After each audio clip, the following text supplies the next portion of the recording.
The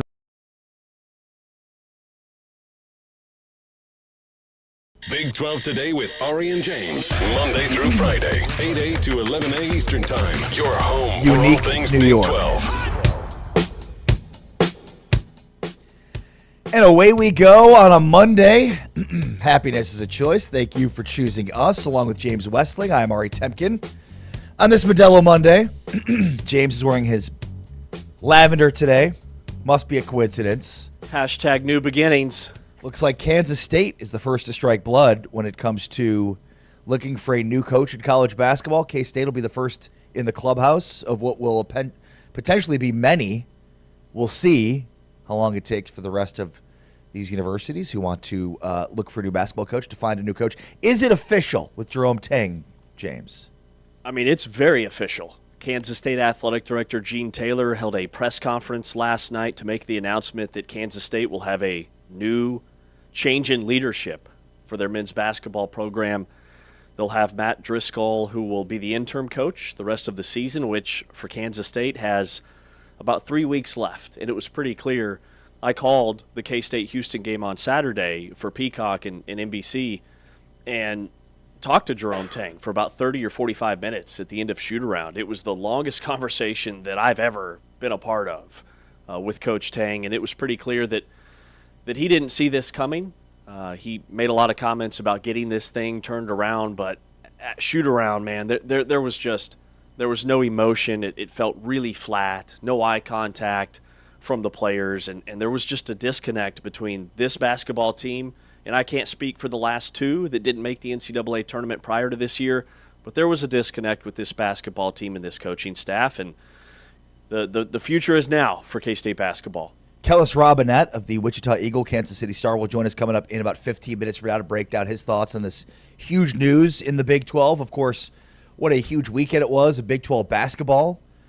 And we'll, of course, get to all of these games in a moment. But the big five of the Big 12 maybe eating itself a little bit here down the stretch of the season with backloaded schedule. So much to get to here on this Monday. We are presented by Modelo. And, of course, cheers to all the Modelo full-time fans out there. Modelo full-time fan rules. Rule number 4, superstitions aren't optional. Sit in the same seat, wear the same shirt, don't jinx it. Is that your K-State unjinxable shirt? This is my you cannot break this hoodie. It is the lavender, which has been quite polarizing in Manhattan. That was a Jerome Tang thing, all in on the lavender.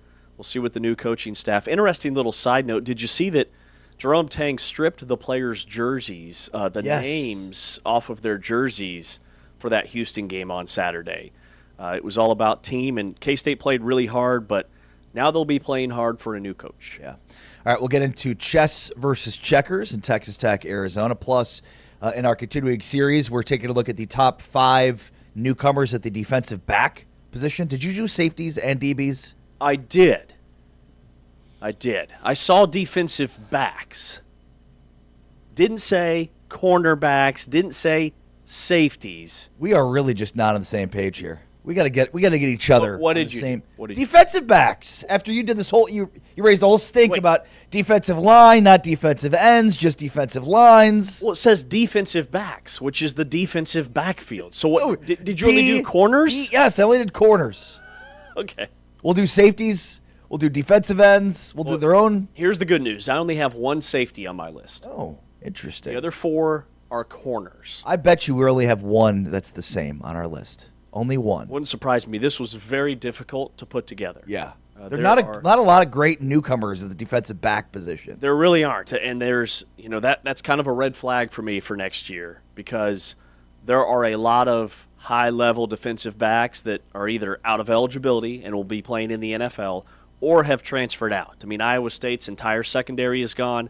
Kansas State loses a lot of their secondary. Utah lost a lot of their secondary, highlighted by Smith Snowden, who transfers to Michigan. So a lot out. We'll see what the guys coming in look like. Yeah. All right. Also, want to get to defense winning championships and some of the interesting stats that have started to come out from this past year in college football and just how impactful defensive football is right now in college football. But as we do each and every Monday, let's react to all of the Big 12 basketball action from this weekend. We put a minute on the clock and take a look at all of these games in the Big 12. Taman Turner. T-Chain's our producer. What do you have for us? All right, guys, starting off the game yesterday, Cincinnati at Utah. That's right. Cincinnati played Utah. Yesterday, on a Sunday. 69-65 was the final in this one. Mustafa TM for Cincinnati at 15 points and 10 rebounds. Also added 4 blocks, so he filled up the stat sheet in a nice home win for Cincinnati over Utah. Guys, Cincinnati's all of a sudden just one game below 500 in Big 12 play. They are 6-7 in league. They are 14-12 overall. Could they be the team making a push for an NCAA tournament bid? They are top 11 in the country in defensive efficiency rating, and their offense is starting to come around.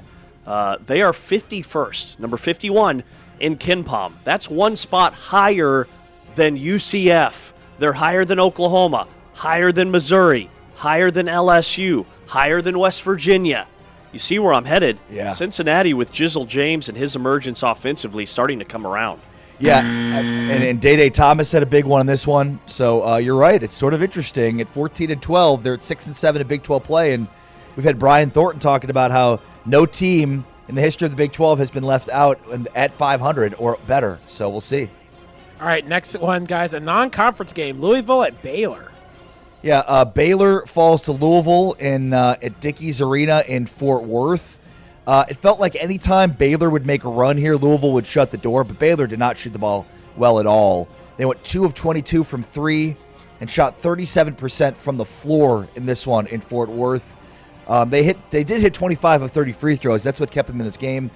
But the Cardinals shot 56% from the field and 44% from 3. And again, like any time it felt like Baylor would make a run in this one, Louisville would shut the door. Great shooting for Louisville in this one. Yeah, I thought this was a really favorable matchup for Baylor because Louisville's a really good offensive team, but they really struggled defensively, and so I felt like maybe Baylor could keep up in a really high-scoring game. Mikel Brown Jr., who's going to be a lottery pick, another one of these high-level freshmen, 29 points and 6 assists, only 14 field goal attempts for him. He was efficient for Louisville, but the defense for Baylor was the problem. I mean, Louisville's very dynamic offensively. They remind me a lot of BYU in terms of their spacing. They shoot 56% for the game. You will not win games in any conference allowing the opponent to shoot that well. Yep. All right, next one, Colorado at BYU. Well, BYU gets the win, and Rob Wright went crazy with 39 points in this one. A.J. DeBanza with 20, 13, and 8. But really the story here is Richie Saunders tears his ACL, and his college career is now officially over as he makes that announcement. He said via social media following the game that he tore his ACL, ending his season and likely his BYU career. But, yeah, Rob Wright, 39 points. DeBanza was marvelous in this one, filling it up as BYU gets the win, 90-86 in overtime.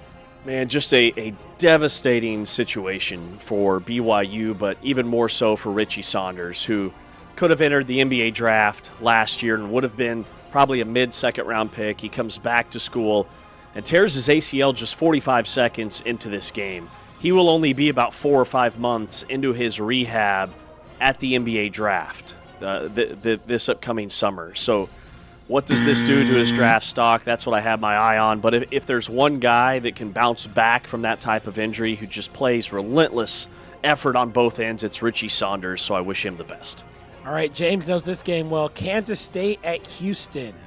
Yeah, not a bad showing for the Wildcats. The 10-1 Houston Cougars against the 1-10 K-State Wildcats. And, I mean, they kept it close. You know, maybe they needed more of this game plan throughout the rest of their season. But, James, you were Mike's side for this one. What'd you see? Well, Kansas State played maybe with their best effort all season long. They jumped out to a 15-6 lead, and it wasn't just a couple of desperation threes going in and how they built that advantage. You know, it took Houston about 9 minutes to get going offensively. But boy, did they answer. They closed the half on a 27-4 run. K-State tied a program low for points and a half with 19 at the break. Houston turned that run into 33-4 over a stretch of about 11 minutes of game time. And Emmanuel Sharp, even though he fouled out in this game, again, it was not Houston's best effort. Emmanuel Sharp finishes with 23 points and 6 rebounds. Kingston Flemings was just flat out off in this game. He missed his first 11 shots but finished with 12 points and 7 rebounds. All right, next one is TCU at Oklahoma State. Oh, man, this one was absolutely wild. It was a game that TCU needed, and they nearly blew it. TCU allows a backside rebound at the end of regulation that Oklahoma State deposits in order to send this game to overtime. Luckily, TCU wins this thing in overtime, at least luckily for them. They get the season sweep on Oklahoma State. David Punch was very quiet against Iowa State, then it was quiet in the first half of this one. But he scored 17 of his 19 points in the second half, including having TCU 8 of TCU's first 10 points in the second half. So TCU really got going at the beginning of the second half of this one. And that's where they created some separation, and that was all because of David Punch. But yeah, Oklahoma State made it very interesting down the stretch. TCU does not box out.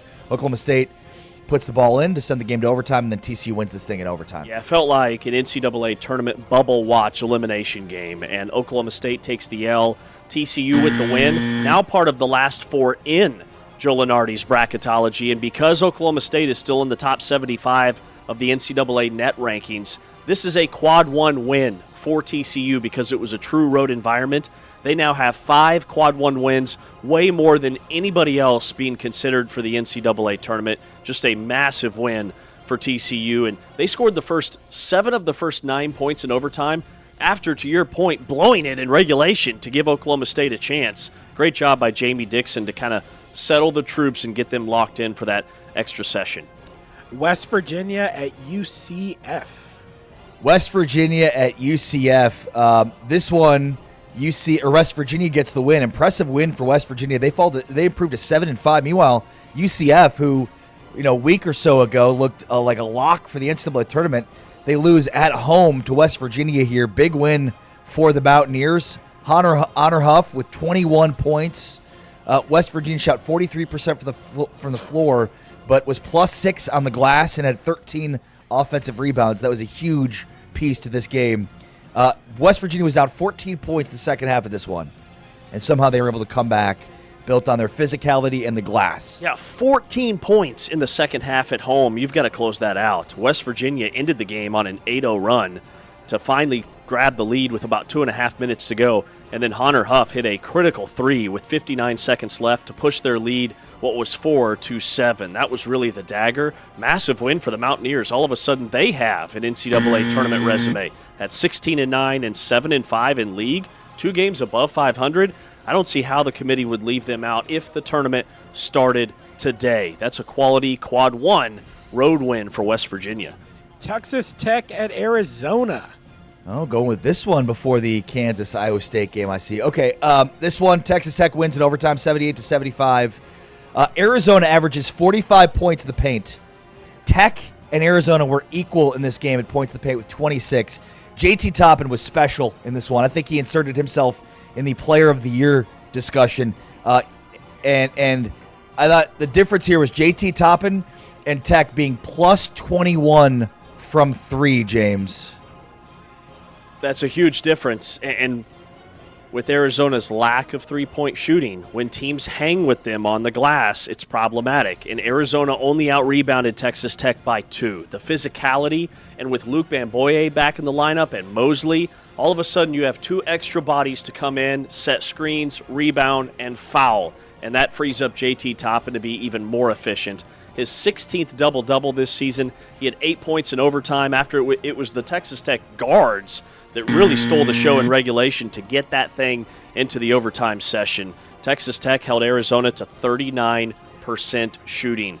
They are getting better defensively and a very dangerous team this time of year. Yeah, plenty more to come on this game. A week ago, Arizona was undefeated, 23-0, and then a week later they've lost 2 games, which shows maybe the top of the Big 12 eating the rest of the top of the Big 12. The top 5 teams in the Big 12, it's going to be just a slog till the end here, James. Yeah.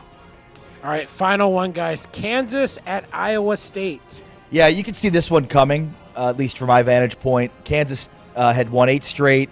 Iowa State had not lost at home. They improved to 14-0. Kansas could not handle the ball pressure and trapping off the screens that Iowa State was doing. They had 10 turnovers in the first half. Iowa State had 8 first-half offensive rebounds to Kansas's 1. And I think really where this game was won. Iowa State built a 10-point lead at halftime and then extended early in the second half to 20. They got up to 24 at one point. This was actually the largest home win against Kansas ever for Iowa State. This was the biggest stunner for me of the weekend. I thought this would be a final possession game, and Iowa State started cold, 1 for 10 from the floor. Yeah. But then they went on they ripped off a 20-2 extended run over about 5+ minutes to go up 36-22. And then the second half knockout punch was a 20-7 extended run in the first 5.5 minutes. They made 6 straight threes during that burst. They held Kansas to 31% shooting during that stretch. And the turnovers. Kansas had 13. Iowa State turnovers was a huge issue in the first matchup. Only had 6 miscues in this game. I was stunned by this performance, and all of a sudden I have a very different view of Iowa State. Yeah, that top 5 of the Big 12, man. It's tough. Derek Peterson just 10 points on 3 of 10 shooting. He spent the majority of the second half on the bench, quote-unquote, resting up for the game Wednesday against Oklahoma State. Plenty more to come on this game and, of course, the Texas Tech-Arizona game, including some slashed tires from Arizona fans. On the way next, though, we talk with Kellis Robinett of the Wichita Eagle Kansas City Star about Jerome Tang being fired for cause at K-State. We'll get into that with Kellis next. With James Wesley, I'm Ari Tepkin. It's Big 12 Today on Big 12 Radio, presented by Modelo. Heard on TuneIn, watched on Big 12 Studios.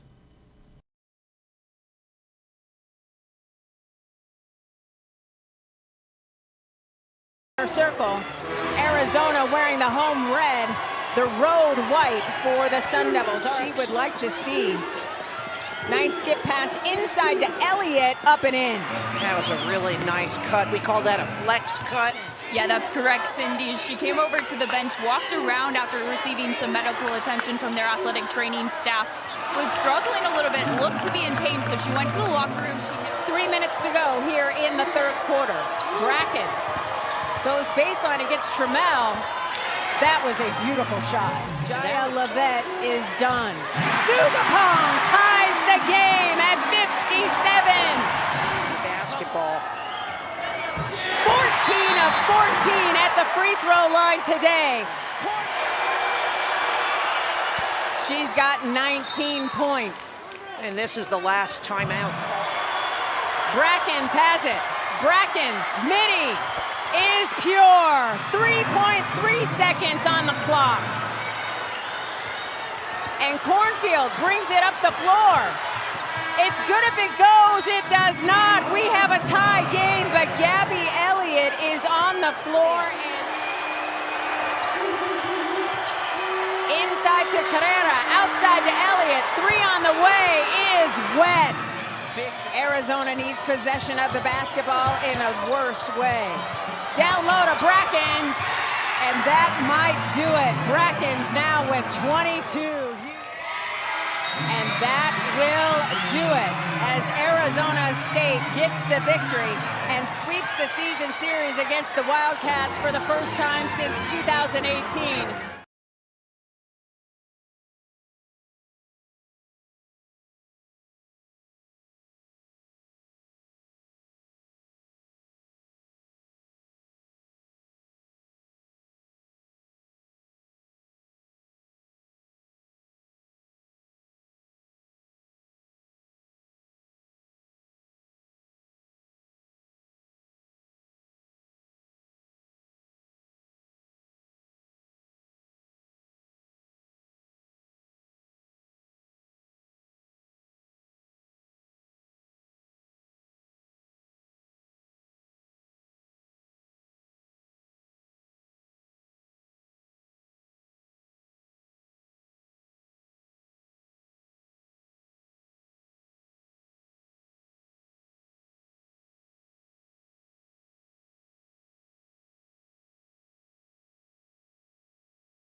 Well, they're partying in Manhattan, I guess. James Westling, Ari Tepkin, Big 12 Today, Big 12 Radio, partying like it's 1999. And we are pleased to be joined right now by Kellis Robinett of the Kansas City Star, Wichita Eagle, to talk about the huge news out of Manhattan, Kansas. Jerome Tang being fired for cause with about almost $19 million left on his contract. So, Kellis, let's start right there. What do you think is the play here from the standpoint of fired with cause for Tang, based on what it sounds like the athletic department is saying at K-State, which is some public comments made by Tang a couple of weeks ago? Right. So Gene Taylor's stance is that this firing is for cause, not without cause. And the important disclaimer there is that if it's without cause, they would owe him $18.67 million in a buyout, would be about the largest any college has ever paid a basketball coach to not work for them. Wow. But if it's for cause, then it could potentially drop to zero. They would owe him no exit fee. Now, will it end up being zero or 19 million? No. My guess is it'll probably end up somewhere in the middle. Gene Taylor said the reason that he was labeling it as for cause was because essentially, on top of having a bad season, Jerome Tang, when he came out after the Cincinnati loss and said the players didn't deserve to wear uniforms, didn't have school pride, basically they'd be cut next year. They didn't deserve to come back. And some of the national and local backlash that followed that was so embarrassing that broke some clauses in his contract and allowed him to fire him for cause. Jerome Tang came back and said that he disputes that, so I assume some type of legal battle will ensue, and they'll meet at a number in between 0 and 19 million in a settlement out of court, and that's kind of where we are right now. Yeah, I look, Kellis, at K-State's effort in front of their home fans, I think was the biggest thing. I mean, they had 3 straight losses by 24 or more points. No team in Big 12 history had gone through a stretch like that at home in 3 consecutive games. So my question is, was this in the works, in your opinion, before the Cincinnati game or after the Cincinnati game when he made those comments? I mean, I did not expect him to be back next season after the Cincinnati loss. I assumed, given that Gene Taylor, to my knowledge, has never fired any coach in the middle of the season, I assumed he would at least get to finish out the year. But then when he made the remarks he did after the Cincinnati game and just went viral, and you had ESPN, PTI, saying that he went too far and his comments were embarrassing, that sped up the timeline. But I did not think he would be back. His days were numbered. And it all started, like you said, when they lost at home to Kansas by 24. It's one thing to lose a hard-fought game, but for your arch rival to come in without Darren Peterson and to not only beat you, but to be just dunking the ball left and right in the final minute, mocking your school dance on the floor afterward, nobody even caring about it, just sent a really bad vibe through the Bramlage Coliseum. Then you lose to Iowa State, even worse. Game's over like 3 minutes in. There's no need to even watch it. And then at Cincinnati, you lose. I mean, at least those losses are against top 10 teams, and Cincinnati comes in and whips you by 30. Just very. The fan base was done. Jerome Tang lost the fan base with those losses, and you could definitely see that when you had some students coming up wearing bags over their heads. Just some dark days for K-State basketball, and that sped up the timeline. What a crazy tenure to think about. Year one, how much optimism there was. The Elite Eight, that team was so good. I mean, that's one of the most memorable runs, in recent memory. That just in the Garden, winning in the Sweet 16, taking Florida Atlantic to the deep, and Marquise Noel hitting big shots. Like, how do you characterize this tenure for starting so good and just?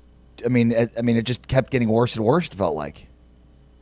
I mean, he's a one-hit wonder, like a band that comes out and has a number 1 hit. You never hear from him again. That's what Jerome Tang was. Yeah. It looked like he was a head coach, a future star in the making that year one when he had Marquise Noel and he had a point guard who could distribute to guys like Keontae Johnson, Naquan Tomlin, Desi Sills. They had Ishmael Massoud. I'll throw him in there. They had some talent on that first team, and they had found a point guard that really embraced Jerome Tang. I was thinking about this the other day when he came in. Marquise Noel went to the athletic director and said, hire this guy. He bought in so much that he asked Jerome Tang to help him get baptized. I mean, totally bought into not just his on-coaching style, but his religious style too. And they just never had that afterward. They never had another point guard like Marquise Noel.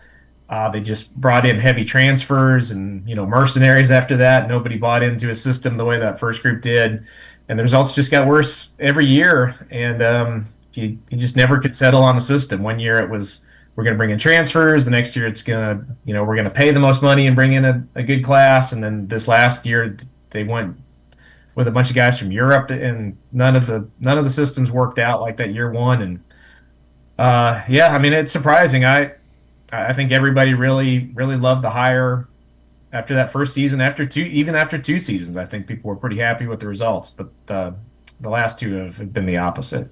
Yeah, Kellis Robinett from the Kansas City Star joining us here on Big 12 today. Jerome Tang out in Manhattan.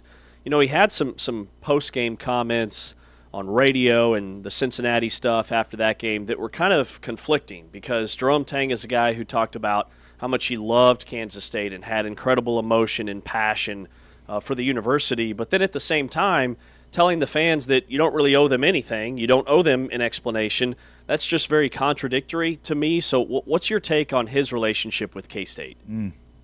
Yeah, well, his messaging over the last month was just all over the place, and I think that hurt him as much as anything. If the team was losing, but he was coming in and saying all the right things in press conferences, I don't think we'd be here right now. But yeah, it's just very odd that when they lose a game by 30 to Iowa State, it's like you said, he's defending the players. You guys don't know what they go through every day. I love them. They're above reproach. How dare anybody question them? How dare anybody question me? I don't owe you an explanation. To a week later, after basically the exact same loss, he's throwing his players under the bus. Just a weird situation. And even if you go back, his comments when they lost to West Virginia, saying that NCAA rules were holding him back as much as anything, I think that really confused people. Just never could come up with a consistent line of messaging, and I think that's part of the reason he lost the fan base. Yeah, that and Kellis, I'd imagine some of the decisions in terms of their roster too. K-State has not been, has not lacked NIL resources in order to build this thing. Do you think that's a huge part of this too, is sort of misappropriating these funds for the wrong players and wrong rosters? Yeah, I mean, I know some influential Kansas State donors who were not happy with how their money was being spent on some of these teams. And I'll give Jerome Tang credit. He's the first coach I ever heard come out with, like the Texas Tech football model and openly say, I want to buy the best team possible. I want to buy a national championship with these rules. And, he's kind of ahead of the game in that thinking. It sounded, weird in the changing times after all these years of amateur athletics to now come out and openly say we're going to pay these guys. I mean, it's a good strategy. It worked for Texas Tech football. It's worked for BYU basketball. There are a lot of teams who've had good NIL payrolls and won with it. But just Kansas State's execution the last few years hasn't worked. Last year, their big signing was Coleman Hawkins at $2 million back when that was a lot. And he was a good player, but not good enough to lift him to anything meaningful. And this year, they're paying all this money to bring in European guys who some of them aren't even playing. And I think the biggest thing that's hurt him, well, something that's hurt him as much as anything, is that there's a kid at Illinois right now. I forget his name, but the freshman, he's from Kansas City. Kansas State could have just had him basically for free, never even looked at him, didn't recruit him, and now he's one of the best players in the Big Ten as a freshman. It just really frustrating for people here that you're seeing the coach pay all this money to bring in guys from another continent when there's better players that you could have gotten in your own backyard, Well, Kellis, that kid from Kansas City, Wagner, is playing. Yeah, there you go. Wagler, thank you. He's playing for Brad Underwood at Illinois, who has ties to the program. A lot of K-Staters seem to think K-State will try and do whatever it takes to bring him back home. But in your eyes, give us your top three candidates for this job, realistic candidates, 1, 2, and 3. Oh, boy. I'll have to pull out my list here. I haven't gotten super far down the road with that. But Brad Underwood would be the dream choice. I know with the football team, they brought in Colin Klein. It only took him a day to make that hire. but he was in a different situation. He's who the fans wanted, obviously, but different situation. Offensive coordinator, pretty easy to bring him in as a head coach. Brad Underwood being a highly paid, successful coach at Illinois. I doubt he comes back. I mean, maybe he sees what's happening and he just feels called to fix K-State basketball. I doubt it, but that would be the only way I think that would work. If it's not him, then I think the next name on top of everybody's list would be the St. Louis coach, Josh Schertz. He's done a really good job there. And I think, especially after the last couple of years with the losses that have been piling up, I think they would love to bring in somebody who, even though he's at a mid-major, he's an established winner, knows how to build a program. I think people would appreciate that. I think some other names that I've looked at would be like Jared Calhoun, maybe Eric Olin. Somebody threw out Brett Ballard to me, the Washburn coach. He's a KU guy, so I doubt he'd want to make that jump. D2 to K-State's a big jump too, but would be another interesting name. And do you think, Kellis, that K-State will get some relief in this $18.67 million buyout? Like, do you think that this will work to help reduce it? I do. Most likely, I bet they find some middle ground, and the buyout ends up being, between, it's a big range here, but between like 6 or 10 million, somewhere in the middle. Just because that seems to be how things go. You'd rather settle than take this to court and have discovery and just air everybody's dirty laundry in the public. So I'm sure there'll be some kind of settlement, but it won't be $18.7 million. And I mean, like we were just talking about, Kansas State has had resources in basketball. They haven't put it to the most use, but I do think they'll have money to bring in an attractive new coach. And I don't think it'll be a situation where if they find the coach they want and he's willing to come here, I don't think money will stop them from making the hire. Let's put it that way. Well, it's interesting that, I mean, the timing of this puts Kansas State at the front of the line. I mean, they are the first to the table in terms of major openings in men's college basketball.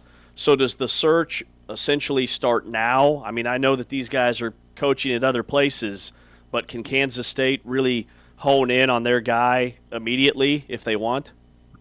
I mean, I think you definitely have to start reaching out to people through back channels. Yeah. And if there's a guy that Gene Taylor really likes, go ahead and get after it. I know that a few years ago, when they parted ways with Bruce Weber, I think they were in Jerome Tang's hotel room in Kansas City, the Big 12 tournament, interviewing him later that day. So they wasted no time getting on that. Probably a little bit harder now, like you said, with people coaching all across the country. But yeah, I mean, the work starts now. Build your list, start reaching out, so that when these coaches, their season end, they're ready to go, and it could turn out to be an advantage for them. You're right. Kellis Robinett, Wichita Eagle, Kansas City Star. Thanks so much for your time as always, Kellis. Be well, man. Thank you so much. Thanks, Kellis. Yep. Have a good one, guys. You too, bud. Thank you so much. Kellis Robinett, Wichita Eagle, joining us here, breaking down his thoughts on the Jerome Tang firing at K-State. He said no surprises that this is the result, but surprised that it happened at this point in time. Yeah, I mean, it's February 16th. Typically, programs wait until at least the end of the regular season, and a lot of times, it's known that a program is going to make a change, but the guy at least finishes the season, and that's the big thing that stands out to me. And I believe that the timing of this to happen with 3 weeks left in the season tells me that Kansas State was really leaning into the with cause portion of this whole thing to save $18-19 million that can be used to build their roster for next season.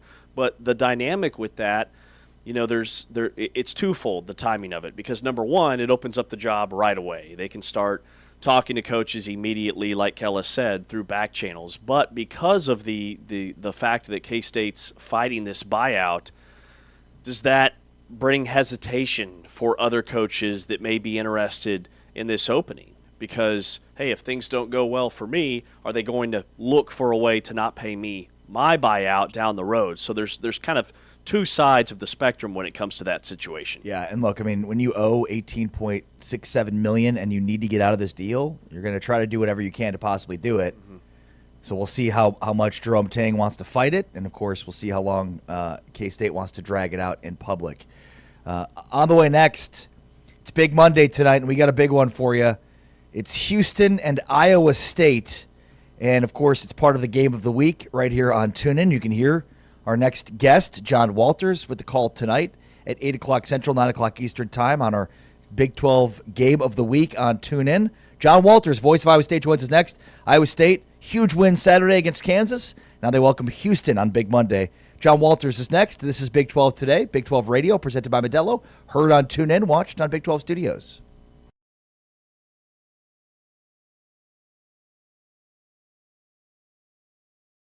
Go here in Boulder. Buffs win the tip.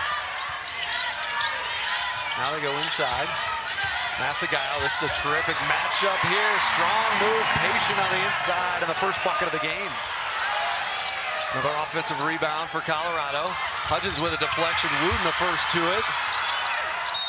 And one.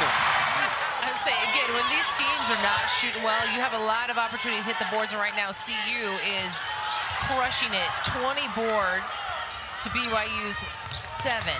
Hamlin going to beat everybody down the floor for a transition bucket.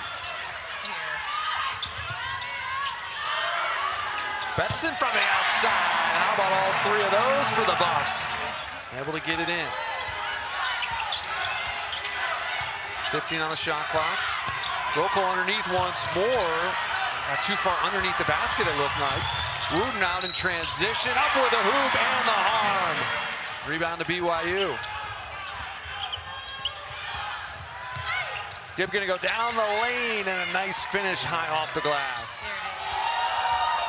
Walker with a fancy move in the backcourt. Massagallo and Dutop back in. They connect for a layup here. Again, Jade Massagallo with the pretty pass. You know, playing at home in Provo, BYU is going to have a lot more juice and energy. Hamlin with a steal. And she goes down and lays it in for 2. And that is an epitome of kind of how this has gone for the Cougars. One of their best players with a great look for being close and just couldn't hit it.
Well, this is the Big 12 Conference. This is a different league. Along with James Westling, I am Ari Temkin on social at James Westling. You can get me at Ari Sports.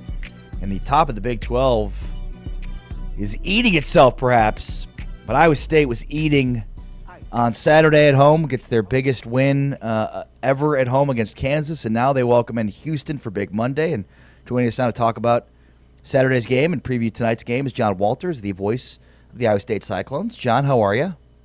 I'm doing well. How are you guys? Doing very well, thank you. Before we talk about tonight's game, let's talk about Saturday. And I guess this is life of the Big 12 right now. The backloaded schedules give us Iowa State hosting Kansas and Houston on Saturday and Monday. So not the easiest stretch of basketball here, John.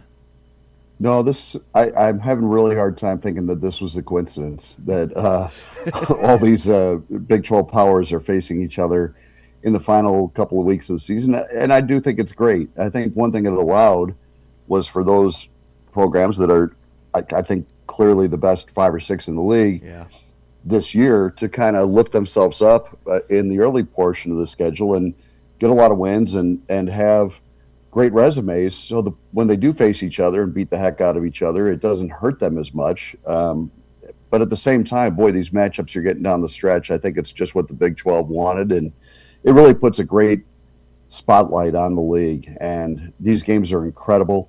I mean, for Iowa State to go from Kansas 2 nights ago to Houston tonight is just amazing in Hilton Coliseum. It's going to be maybe the most amazing, 72-hour period in Hilton Coliseum. And there's been some great ones. But to have those 2 programs come in, both top 10 teams, facing a top 10 team in Iowa State, and the environment was just incredible the other day, and I know it will be again tonight.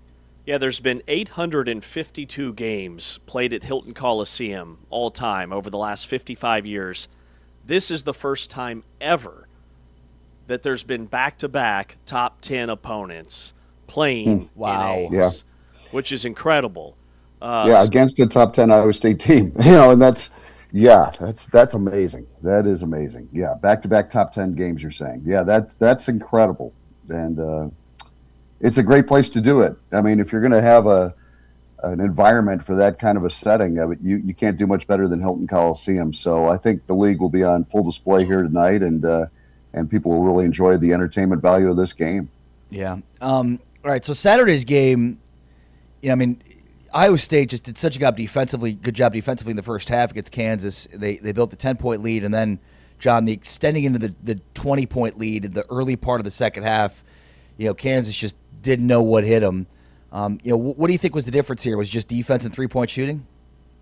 Well, the defense was what kept Iowa State in the game for sure early because they didn't start particularly well offensively. Right. They were 1 for their first 10 from the floor, and you're looking up, they're 1 for 10. And they're only down 4 points. They're down 6-2 about 8 minutes into the game. So their defense was absolutely keeping them in it. And the great part was that even as the offense did start to click a little bit, that defense never let up. It was there for the full 40 minutes. It was a great defensive effort. And when Iowa State's locked in like that defensively, they can be really tough to beat. And they have enough offense this year. I think it's a little bit different than some Iowa State teams in the past where you had to completely depend on the defense in TJ's early years at Iowa State. And this year's team is better offensively, so if you can just do both, you're going to have a great chance to win against anybody. And so that's the challenge again tonight, though, because Houston's really good offensively this year, too, and they're always elite defensively, so the 2 teams are very similar in that regard. And so it's going to be an awesome challenge tonight. But, to beat Kansas like they did, to hold them to 56, especially at full strength with Peterson.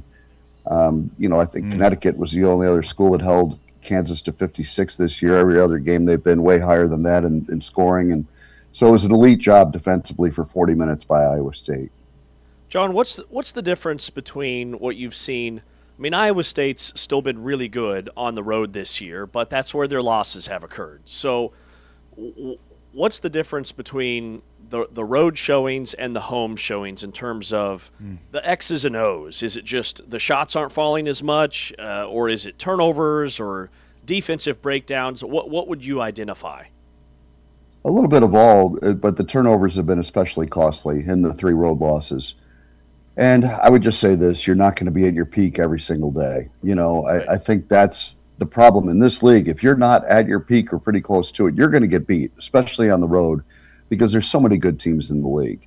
And so, I think it'll be very hard for anybody to go undefeated on the road in the Big 12. I think that's almost impossible. I think everybody will probably have, 2 or 3 road losses. And Iowa State's had 3 already. They need to try to avoid a 4th, although there's some real landmines out there coming up with BYU and Arizona still on the schedule on the road. So, but yeah, I think, if you were able to be at your peak every single day, great, but you're just not. And Iowa State didn't play particularly well at TCU about a week ago. The great thing about this team is that when they have had those moments, they've been able to kind of reset and get refocused on what they do. And I think that this year's team has a bunch of really good parts, but I think all those individual players realize they're better together. And when they get that ball moving, everybody's touching it on a possession, everybody's working together and switching defensively, and they're just locked in, and you can really see it like you could the other day against Kansas. That's when Iowa State's really, really good. And we haven't seen that sometimes on the road. And I don't think it's because anybody's not trying to do that. It's just, TCU is a very good defensive team, and they were trying to take some things away. They were making Lipsy give up the ball early in possessions, and they did a good job forcing Iowa State into turnovers and then took advantage of it. But Iowa State still had a 5-point lead with 2 minutes to go and just couldn't close the game. And Iowa State has not been involved in very many close games, really. I mean, they had a game like that was down back and forth right to the wire against St. John's out in Las Vegas. But other than that, they haven't had a game that before TCU where it was a possession game at the end. Yes, Baylor got back to within 3, but they were down 18-19. And same with Iowa. They got it back to 4, but they were down 18-19. So they never really felt like that threat was fully there in those 2 games. But really, Iowa State just has not been involved in a lot of close games. They've been blowing teams out if they've been winning, and they got beat pretty soundly a couple times that they lost. And so it's strange that they really only had 2 games all year that have kind of come down to the wire. Yeah, well said. Who's the most important player for Iowa State? Great question. I mean, because there's a big difference between the best player, the most important player, maybe the most valuable player. Right, yeah. Yeah, and I think for Iowa State, the most important player is Tamin Lipsey, just because he's the 4-year starter. He's the Ames kid that has been the rock of this program ever since the day TJ came in. He signed Tamin immediately when he took the job. And for him to spend his whole career here, and just the way it's happened and the way it's unfolded, he was supposed to be behind Tyrese Hunter, and then he transferred out, and so it was all of a sudden, Tamin, you're the guy, as a freshman. And there were some growing pains, but he really had a great freshman year, really came back with a tremendous sophomore year, and here he is a senior, and I feel like he is the heart and soul of Iowa State's program. When you watch Iowa State play, they're gonna be really good when they're winning the 50-50 balls, and Tamin is such a huge part of that. Like, he has the best instincts I've ever seen for a player to have a knack for where the ball is headed and get there before somebody else does. And it's that anticipation, that all-out hustle that he provides that really sets the tone for everybody else. And so I think Tamin is, even though Joshua Jefferson's incredible and a lot of things run through him, and Milan Momcilovic is having maybe the best shooting season definitely the best shooting season of anyone in college basketball this year, I think Tamin's still the most important piece of the puzzle. Another guy who I think's really stepped up even more so, and he was already an elite defender when he stepped on campus, is Killian Torre. His defense in that KU game was just fantastic on Saturday. So is he playing like a freshman, or are you seeing him start to really play more polished and clean up his game in all facets? I think he's gotten better as the season's gone on, for sure, in all facets. But boy, you're right. From the minute he stepped foot on campus, it's like, holy cow, this guy's an elite defender. Because I remember going to practices in the summer just when they're getting started, and he was making life miserable for Tamin Lipsey. And I thought, man, Tamin's going to be really sick of this guy by the time, fall rolls around and practices really get rolling. And so, man, he is relentless with the defensive ball pressure. And he has become better in the other areas of the game. He really works at his three-point shot. He can knock those down. He's not a great three-point shooter, but he can keep you honest out there. He can put the ball on the floor and get to the basket. He's another guy with a knack for where the ball's headed. Both he and Tamin are excellent offensive rebounders for guards. And Iowa State's one of the few teams that will send 2 guards to the offensive glass. And so He gets a lot of extra possessions for Iowa State as well. But I think this year there's so many great freshmen across the landscape of college basketball and in the Big 12, where there's lottery picks all over the place that are freshmen, including 2 that we'll see tonight for Houston. Killian kind of gets lost in the shuffle a little bit. You don't hear him talked about as much as some of the other freshmen. There's a lot of years where he would be the freshman of the year in the Big 12, the way he's played. But he won't even be in the discussion this year because there's so many, lottery pick type players that are freshmen in the Big 12 conference. So but he has brought something to the Iowa State team, that elite ball pressure that has really made Iowa State better defensively, because it frees up Taman Lipsey to go play free safety and get interceptions and deflections. And Killian will be on the ball, I'm sure, tonight against Kingston Flemings, and that'll be a matchup of 2 elite freshmen in college basketball, and I can't wait to watch it. Yeah, well said. John, can't wait for the call tonight. Appreciate your time as always. John Walters, voice of the Iowa State Cyclones. Thanks so much, John. Be well, man. Thank you. Thanks, John. My pleasure. Thanks for having me, guys. Appreciate it. Yeah, great to visit with John Walters, voice of Iowa State, after their win Saturday against Kansas. And big Monday tonight. Big Monday, man. It's delivering when you think about the first 4 big Mondays we've had so far this year. They've been some heavyweight fights, and tonight's will be no different. Yeah, absolutely. And 2 really physical basketball teams. And again, Houston, they didn't play great against Kansas State on Saturday, and maybe a little bit of a trap game situation there with their gauntlet coming up. Their next 3 opponents are a combined 68-10 on the season, because they've got Iowa State tonight and then Arizona on Saturday, and then they turn around and play Kansas in Allen Fieldhouse. So we'll find out a lot starting tonight, this week, about these top 3 or 4 teams in the Big 12, starting with Houston and Iowa State tonight in Ames. Well, just think about what we've seen so far at the top of the Big 12. Let's take BYU out of the picture here for a second, even though BYU is still elite, but without Richie Saunders, that's going to change a lot for BYU in terms of their ceiling. You look at the top of the Big 12 right now with Arizona, Iowa State, Texas Tech, Kansas, and Houston. And that top 5, Arizona came in a week ago undefeated, 23-0. They've lost twice this week. Texas Tech, you think Duke, Houston, and Arizona have combined for 6 losses. Tech has given those teams 3 of those 6 total losses. Right.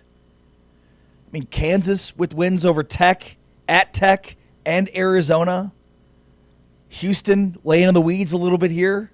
This has just been, when we think about the top of the Big 12 right now, it's sort of eating itself. I wonder what that means from a bracketology standpoint. I think the thing that certainly helps the league right now is UConn losing a game to St. John's, a week ago, and Duke losing at North Carolina. Right. Michigan seems to be, just an absolute juggernaut right now in the Big Ten, but they still have tough games coming up. I don't think the Big 12 is in a position to lose a 1 seed. I still believe the team that wins either the regular season championship or the Big 12 championship is going to be a 1 seed in the NCAA tournament. It's pretty clear that the Big 12, at least the top 5 or 6 teams, is the best conference in America. It's everybody else that you can debate. But I'm hearing from SEC coaches and analysts and ACC guys that, those top 5 teams in the Big 12 makes it the best conference in America. And I don't think the committee's going to lose sight of that when Arizona and Houston still only have 2 losses on their overall resume, and Iowa State only has 3. The reason why I'm so fascinated by this matchup tonight is Houston and Iowa State, number one, they only played 1 time last year. They did not play in the Big 12 tournament. They played in the Big 12 tournament 2 years ago when Iowa State won the Big 12 championship game and blew Houston out. Outside of that, they only met once, and it was at the Fertitta Center in Houston, a game Houston won by 9. But you go back to the previous 3 or 4 matchups, those games were decided on the final possession. They had a 2 overtime game back in 2023. In 2024, it was a 4-point win for Iowa State in Ames. These games go down to the wire because I believe kind of the DNA of both programs is really similar. Well, and there's 2 undefeateds at home left. Houston is 13-0 at home. Iowa State's 14-0 at home. Yep. So should be a fun one tonight. And again, Iowa State and Houston, part of Big 12 Radio on TuneIn, our game of the week. Make sure to download the TuneIn app if you have not already. Favorite the channel. And check out tonight's game. John Walters will be on the call. Houston, Iowa State. Tonight, 8 o'clock Central, 9 o'clock Eastern Time on Big 12 Radio on TuneIn. All right, coming up next, chess and checkers. What Tommy Lloyd had to say and what it means big picture about Arizona and Texas Tech. That's next with James Westling. I'm Ari Tepkin. It's Big 12 Today on Big 12 Radio, presented by Modelo, heard on TuneIn and watched on Big 12 Studios.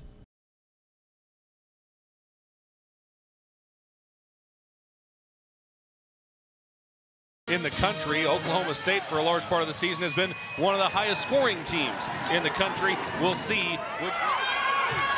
Cowgirls looking for their first points. Wooten pulls up. Not just from a percentage standpoint, but they've allowed opponents in league play through 13 games.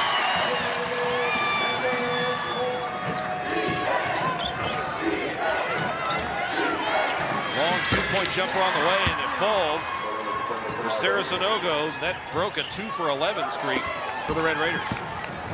Nice job of Sonogo right there. But if you're Oklahoma State, you're okay with that look from Tech. Zimmer's okay with that look. She knocked down her second. Trying to get to the rim right there. Halfway through the second quarter. Underneath to a Cott. The reverse, and it falls for a Cholacott. So in other words, they have minimized the line ball turnovers of Tech. And then one chance for Oklahoma State. And a flex.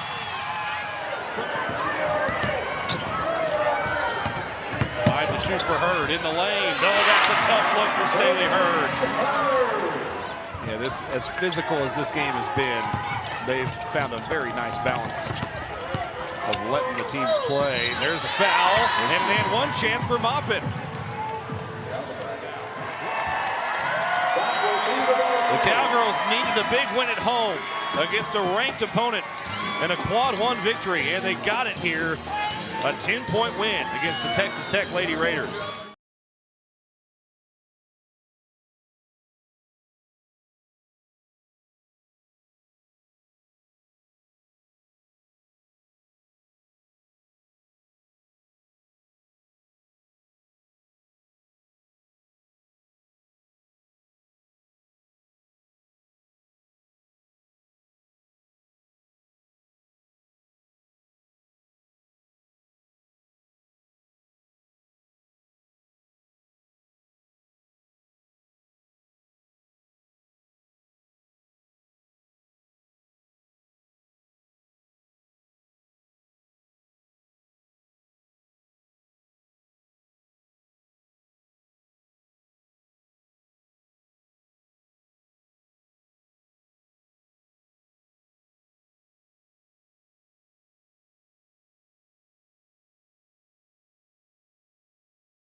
Big 12 Radio, it's Big 12 Today, reacting to what we saw this weekend in the Big 12. And, of course, the offseason never sleeps. There's no football offseason here on Big 12 Radio. Coming up, we'll be getting into the top newcomers at defensive back.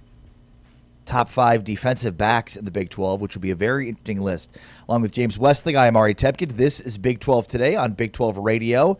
We are presented, cheers to you, all the Modelo full-time fans. Modelo full-time fan rule number 4, superstitions aren't optional. Sit in the same seat, wear the same shirt. Don't jinx it. Texas Tech knocks off Arizona at home. Arizona loses 2 straight after starting the season 23-0. And some really interesting comments from Tommy Lloyd following this loss for Arizona, their second in a row. Here, take a listen. Here's Tommy Lloyd, of course, talking about his good friend Grant McCasland. We play 2 very different styles. You know, Grant is a chess player, and I'm more of a checkers player. You know, I play checkers. I like play checkers when I have 2. You double them up, and you can jump forwards and backwards and kind of overwhelm people. But yeah, that's being tested right now with where we're at physically, and they did a great job. And they did a great job. They pulled it out at the end. That's what you want to do on the road. You want to keep it close and find a way at the end. So 100% credit to them. We felt like we had chances, and when we didn't make that play or do the job. So you know that's just reality. All right, I'm more of a checkers guy, and Grant's more of a chess guy, which is an interesting comment.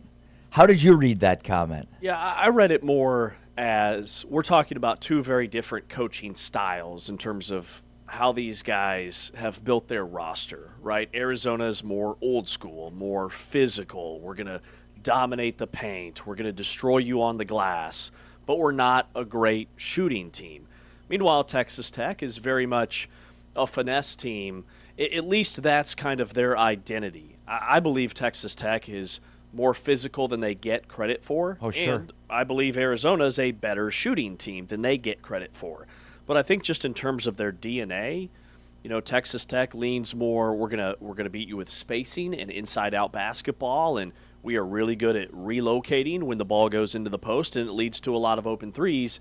Meanwhile, Arizona is just ground and pound. They're like an NFL triple option offense that's looking for 3 yards in a cloud of dust, and their 3 yards are layups and dunks. So I think it's just a comp stylistically. And it's important to note, too, Lloyd and Grant McCasland are good friends. They coach together, with USA Basketball. And so it felt like when he said this, it was almost a little tongue-in-cheek to his friend. Very much so.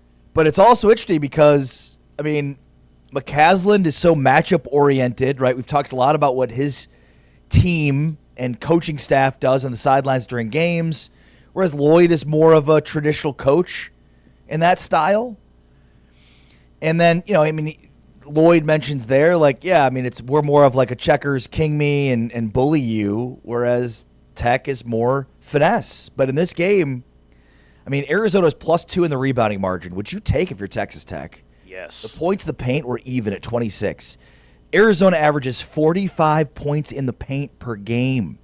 So when you're talking about basically being even in the rebounding numbers and even in points in the paint, and you're +21 in three-point shooting, it's honestly a surprise that Arizona even got this thing to overtime. Yeah. And Texas Tech also did a much better job of getting to the free throw line. Yeah. They attempted 19 free throws. Now, they didn't shoot it great from the stripe. They were 13 of 19, but that's a little thing that had cost them some games earlier in the year is they are last in the league in free throw makes and attempts. They do not take a lot of trips to the foul line.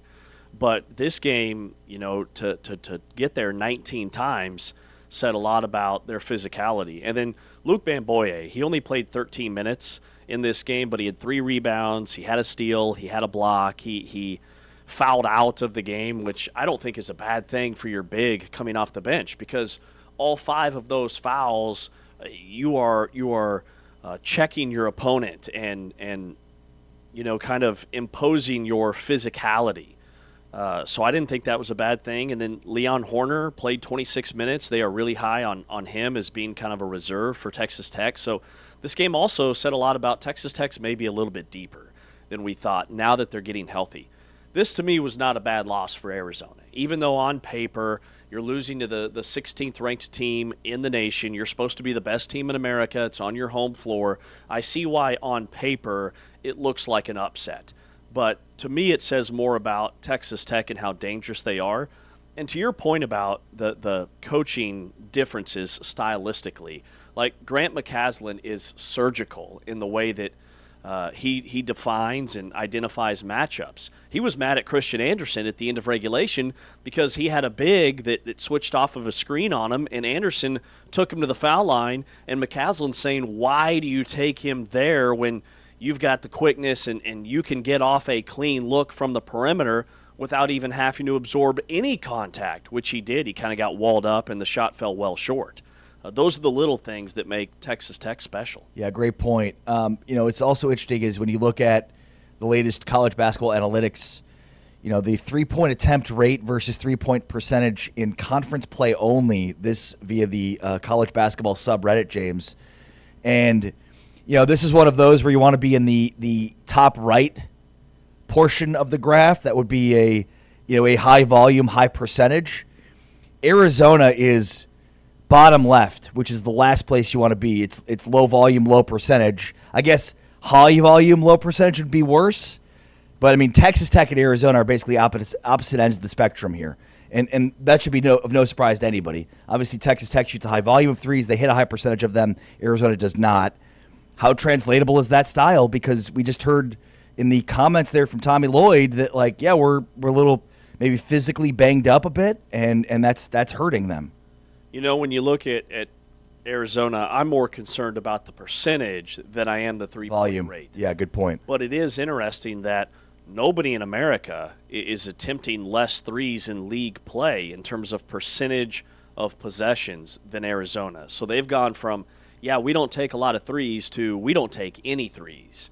And now they're not hitting at the clip that they were in the non-conference. So what does that mean? Well, it means for me, when I look at matchups, teams that could be problematic are teams that are built like Texas Tech, that take and make a lot of threes. So in the second round, I'd want to avoid a Louisville. I'd want to avoid an Indiana. I'd want to avoid a Wisconsin. Teams that shoot more than half of their shots from beyond the arc. Both of those teams are at about 52% of their field goal attempts are threes, and they make about 36-37%, which puts them just above the cut line in terms of three-point percentages, being maybe a sleeper team. Those are the type of teams that I don't want to play in the NCAA tournament, because if they're hot, last I checked, threes are still worth more than twos. That could be a problem for Arizona. Well, and SLU, St. Louis University, who could have the next head coach of Kansas State in Josh Schertz, they're at 48% in terms of their attempt rate and shooting over 45% on those attempts. So that's a mid-major team that could present major problems as a high-volume, high-percentage three-point shooting team when you get into the tournament. And I think, look, this has always sort of been a topic with Arizona. They just won despite it, right? They won 23 straight games because they didn't need it. So it's interesting because it's now you have people questioning whether or not you could win 6 games in a row in the tournament shooting at the level that Arizona shoots at. And it's they just won 23, and it's not like they had an easy schedule. Exactly. And the threes, I didn't think that was the difference against Texas Tech. But Arizona was in a spot where they took 16 threes in that game, and they only made 4. Braden Burries had an off-shooting night. He was 1 for 5. So it does show a little bit of vulnerability with Arizona, that if they're just ice cold from 3 and then they don't dominate the points in the paint like we're accustomed to, that's kind of the formula for beating Arizona. With that said, they are still the most athletic team in America. They are still the biggest. They are still the strongest. They are still the fastest. Texas Tech, I think, if these teams play 10 times in the regular season, I don't know that Texas Tech wins more than Arizona. But on Saturday night, Texas Tech was the better team. But this was a game that was a total coin flip. And to me it says, hey, I wouldn't want to play Texas Tech in the NCAA tournament.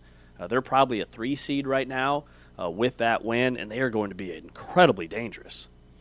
Yeah, and the interesting that's looking at this three-point attempt rate versus three-point percentage rate, in conference play. Kansas is really interesting where they are. So Kansas is about 34% of their shots are three-pointers, and they're hitting about 36% of them. so not great. When you look at sort of the right side of it, that's basically the teams that are over 40% in terms of their three-point percentage and over 40% in terms of their three-point attempt rate. The majority of the Big 12 teams that are going to be tournament teams are on the right side of that. The only ones they're not are Kansas and Arizona. But, I mean, you see like UCF, Oklahoma State. Those are all teams sort of on the left side, which is sub 40% three-point shooting, sub 40% three-point attempts. And then you see, I mean, K-State's on the right side, but like Baylor's on the right side, Cincinnati's on the right side, but everybody else, that's tournament teams in the Big 12 are on the right side of that. Yeah, I mean, Houston's in a position where they're not shooting the ball as well from three, but they're taking more threes, and they still dominate the glass. Kingston Fleming's, I think it's pretty clear that he's not an elite three-point shooter. He's much more comfortable in the mid-range game, and he'll work on that aspect of his game at the next level in the NBA. Milos Uzan is starting to shoot the ball better. He hasn't taken a lot of threes in league play, but in league play, he's over 40%. He just got off to a really cold start in the non-conference, and Emmanuel Sharp is really starting to fill it up. Now, with Houston, I do think if Sharp has an off night, that could be a problem for them in the NCAA tournament, but Iowa State is on the right side of this. Texas Tech, again, is in a really good spot.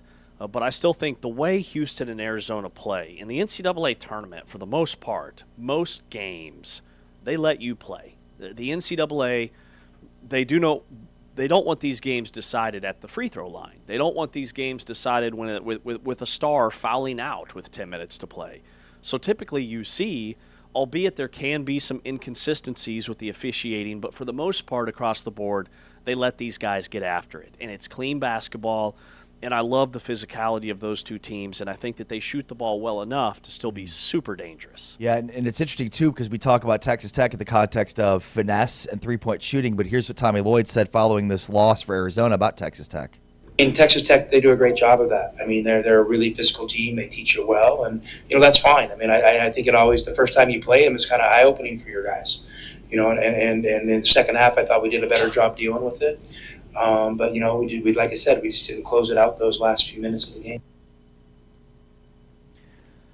So, I mean, Tommy Lloyd, the coach of one of the most physical teams in college basketball, talking about the physicality of Texas Tech. Yeah, he said it's eye-opening how physical they are. I think it's also eye-opening that there's not a spot on the floor that they don't love the three. I mean, they will come down early in the shot clock and hoist it. They will come down, and they're elite in terms of their relocating on the perimeter. I mean, when the ball goes into the paint, JT Toppin is so incredible at that inside-out hockey assist, if you will, and he still gets a lot of regular assists. He had 3 in the game. But they always look for that hockey assist, which is JT Toppin inside. If a double comes, they kick it out. They make one extra pass, and it leads to an open 3. Christian Anderson made 6 shots in this game, but all 6 were from beyond the arc, and he had 8 assists, played 45 minutes. With Donovan Atwell hitting 3, and Jalen Petty, who's another sharpshooter, he had an off game, and he was in foul trouble and only played 12 minutes and didn't make a 3 in this contest, but they still made 11 for the game. Texas Tech, we saw Mosley only play 3 minutes. Leon Horner kind of took his minutes. So between like Mosley and Horner and Bryan, they need one of those 3 to step up and have a decent showing each and every night out. Doesn't have to be all 3, but they just need one guy to do the little things, pick up a steal, grab a couple of offensive rebounds, be an elite screener, a couple of nice passes, and then Bamboye, with that addition, defensively protecting the rim, it takes that team to a whole new level.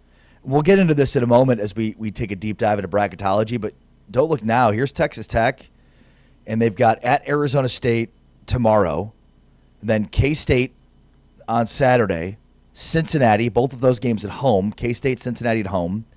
They'd go to Iowa State on Saturday the 28th, and then they finish out with TCU and then at BYU. So suddenly they've got the hardest part of their schedule behind them. Yep. And they had 2, they've won 3 in a row, but 2 of them on the road. And at West Virginia, all of a sudden, is a really nice quality quad 1 win. They win that game by 7 and really dominated, never really trailed, and then just destroyed Colorado. And won at Arizona on Saturday. And keep in mind, that was coming off a 3-point loss to Kansas. That was coming off an 8-point loss at UCF. The UCF game, they were healthy. They just had an off night. Against Kansas, they're missing Christian Anderson, and it's still a one-possession game down the stretch. I just thought that the panic after those 2 losses was totally misguided on a national level. It's like, oh, they've lost 2 in a row in the gauntlet of the Big 12. Like, just toss them aside. This team's going to be hot going into the Big 12 tournament. Everybody deals with it. Arizona's 23-0. They've lost 2 straight now.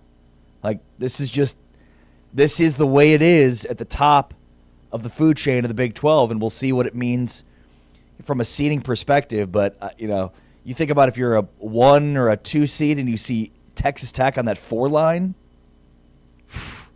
that's a tough region if that's going to be the case. All right, let's dig into bracketology and the latest from Joe Lenardi and what we think is ahead this week.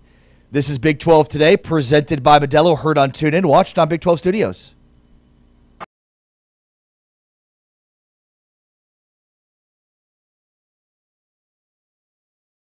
Talk much more about that throughout the game today as the opening tap goes to Houston.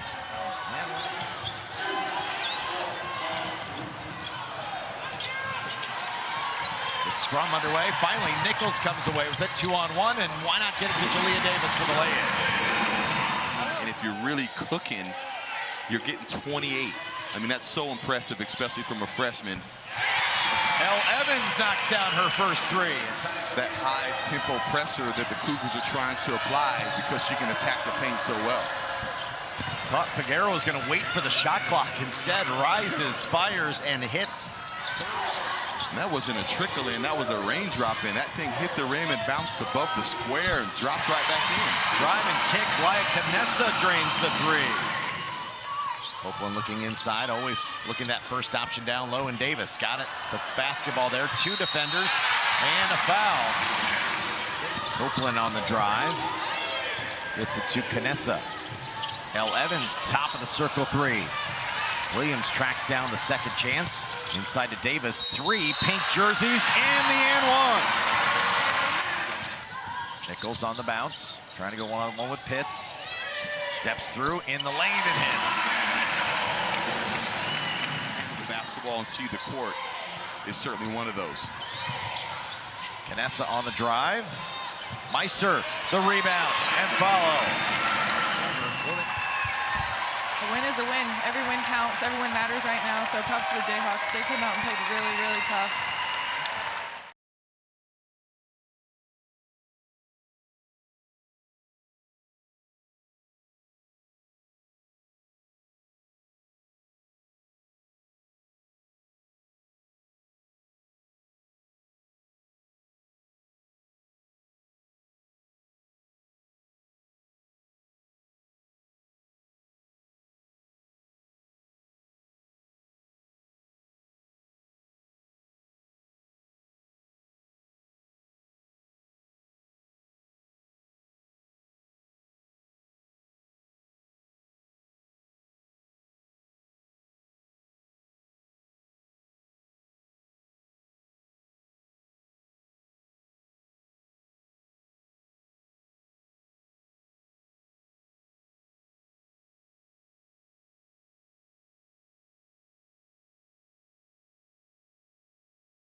Big 12 Radio. This is Big 12 Today, heard on TuneIn, watched on Big 12 Studios, along with James Westling. I am Ari Temkin. We've got our football series, taking a look at the top newcomers in the Big 12. Defensive backs, names to know, newcomers, a lot of different names I'm sure that both James and I will be referencing as we give you the biggest impact transfers and newcomers into the Big 12 at the defensive back position.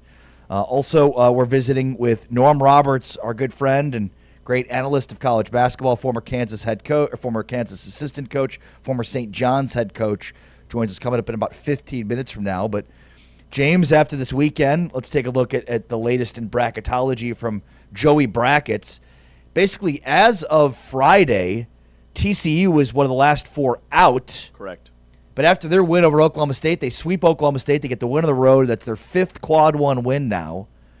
Joe Lenardi has them on the right side of the bubble, it appears. Yeah, so they bump San Diego State with that win, and they're part of his last four in. I mean, they're 5-6 in quad one, and that's the thing that they have that nobody else does, that's even in the first four or the last four or the first four out conversation. That was a massive win for TCU. Because now, they have games down the stretch against teams that are kind of in their same neighborhood in terms of the Big 12 standings to get above 500 in league play. Can't wait to see when he does another update today where West Virginia is. I'll be really surprised if they aren't at least part of his first four out or next four out. And, he does the next four of the next four now where he's got like 16 teams that are considered for those last four spots. But TCU's win was massive. And then the other headline is, with Arizona's loss, he's got them out as the number one overall seed after they fell to Texas Tech. They fall to third behind Michigan and Duke. And right now, UConn had a really close call over the weekend with Georgetown, which I know they won the game, but that's not an impressive No, right. So right now, he's got UConn and Houston, super tight race for that final fourth spot, that fourth overall number one seed. UConn's currently the last number one seed, and Houston is the number two. If Houston beats Iowa State tonight, I think that bumps them to the one line in the NCAA tournament. And then we're looking at two Big 12 teams on that one line with Arizona and Houston. And Iowa State's kind of looming. They're currently number 7 on his list, but Texas Tech still being a 4 seed. I think they're playing at a 3 seed level. He's got Gonzaga one spot ahead of Texas Tech. They have a loss to Portland. I don't care how many games they've won. I mean, Tech, again, has 3 wins over Duke, Houston, and Arizona, who have combined for 6 losses. Mm-hmm. So half of the losses to 3 of the best teams in the country. 3 of the top 5 in America. And Tech's on the 4 line? Wow. All right, so does Lenardi have 8 bids for the Big 12 then? Or did UCF now find itself on the wrong side of the bubble because Lenardi had 7 for a while with UCF, but TCU out. So I'm wondering now the status of UCF, if you had that in front of you. Yeah, I haven't seen UCF mentioned yet, but when he revises this today, wouldn't surprise me to see them as maybe part of the last 4 in. I mean, they still have an NCAA tournament resume, I would think, because they've got 4 quad 1 wins. But, I mean, now to your point, we're almost side-by-siding TCU and UCF. TCU has probably the better resume. Like, if we're really looking at quality wins, TCU has more than UCF. They have 5 quad 1 wins. UCF has 4. TCU's 5-6 in quad 1. UCF is 4-6. But TCU has that glaring quad 4 loss. But that was opening night of college basketball. I almost think that when the NCAA Tournament Selection Committee gets in that room, they're going to completely overlook that loss. They had 3 or 4 guys that were hurt and didn't play in that game that are now 100% and on the floor. So I think that glaring loss actually isn't going to hurt TCU as much as people think. I think there's 6 Big 12 teams are in for sure, which is the top 5 and then BYU. Yep. TCU, West Virginia, and UCF are bubble teams. And it feels like Baylor and Cincinnati and Oklahoma State at this point probably on the outside looking in. So there probably could be as many as 9. I don't think there will be 9. I also don't think there will be as few as 6. So, I mean, I think we're probably looking at 7 or 8. Mm-hmm. And then it comes down to TCU, UCF, or West Virginia. TCU 5-6 in quad 1, but unfortunately for them, they're 9-2 in quads 3 and 4, whereas UCF is 10-0 in quads 3 and 4, and West Virginia is 10-0 in quads 3 and 4. Now, both West Virginia and UCF are 4-6 in that quad 1, and West Virginia is 2-3 in quad 2. That may be the killer for them, as they do have 3 losses in quad 2, whereas UCF is basically 13-1 in quads 2, 3, and 4. So UCF has a lot fewer bad losses, but not as many quad 1 wins as TCU. Here's what Jamie Dixon said following TCU's latest win over Oklahoma State. Great win for us against a really good team, a quad 1 win, and they needed it bad, we needed it bad, and it was just a great college basketball game. Coach Lutz is a really good coach. All the guy's done is win. He's coached under great people, and he's really done a great job. So tough loss for them, great win for us. Again, the thing really stood out. And I said in the locker room was just, how do you come back after losing your lead and at the end there, and we just broke. We switched out when we shouldn't have, and let a guy go rebound, and they got that rebound. So we did everything right except in there, and that's where we got young guys that are first time out there and first time playing Division I basketball. And we got to make better decisions, but heart we got, response we got, and that's what we did. And you lose a game like that, you lose the lead, the overtime, and then how do you respond? And we came out and executed right away. So big 3 by Jaden, and some good decisions. Low turnover night for us. Again, I thought that was key for us. We didn't want to get them any live ball turnovers to get their transition game going. That was our big concern. So we outscored them in transition by a good number, so that was a huge difference, I think. But really, just a really good team that runs good stuff, very good offensively is Oklahoma State. We got them on the glass. We kept the turnovers down to 8, so we won those battles. We won the possession battle, simply put. We won the possession battle. 14 offensive rebounds is what we're getting better and better at doing. And, some strange plays down the stretch. I mean, I'm celebrating when we stole the ball, and I've never seen that one before, but really a good job by our guys responding to a little adversity. So TCU now has at UCF tomorrow night, and then West Virginia on Saturday at home. So when you think about sort of the 3 teams right now in the Big 12 on the bubble, firmly on the bubble, TCU, West Virginia, UCF, TCU gets a crack at both of them, in the next week. And then, UCF and West Virginia just played. West Virginia gets the win, but they will end the season against each other. So, I mean, at West Virginia, UCF at West Virginia on March 6th. So these 3 teams are gonna play each other sort of a round robin. And right now, TCU of this grouping is the hottest. They've won 3 in a row.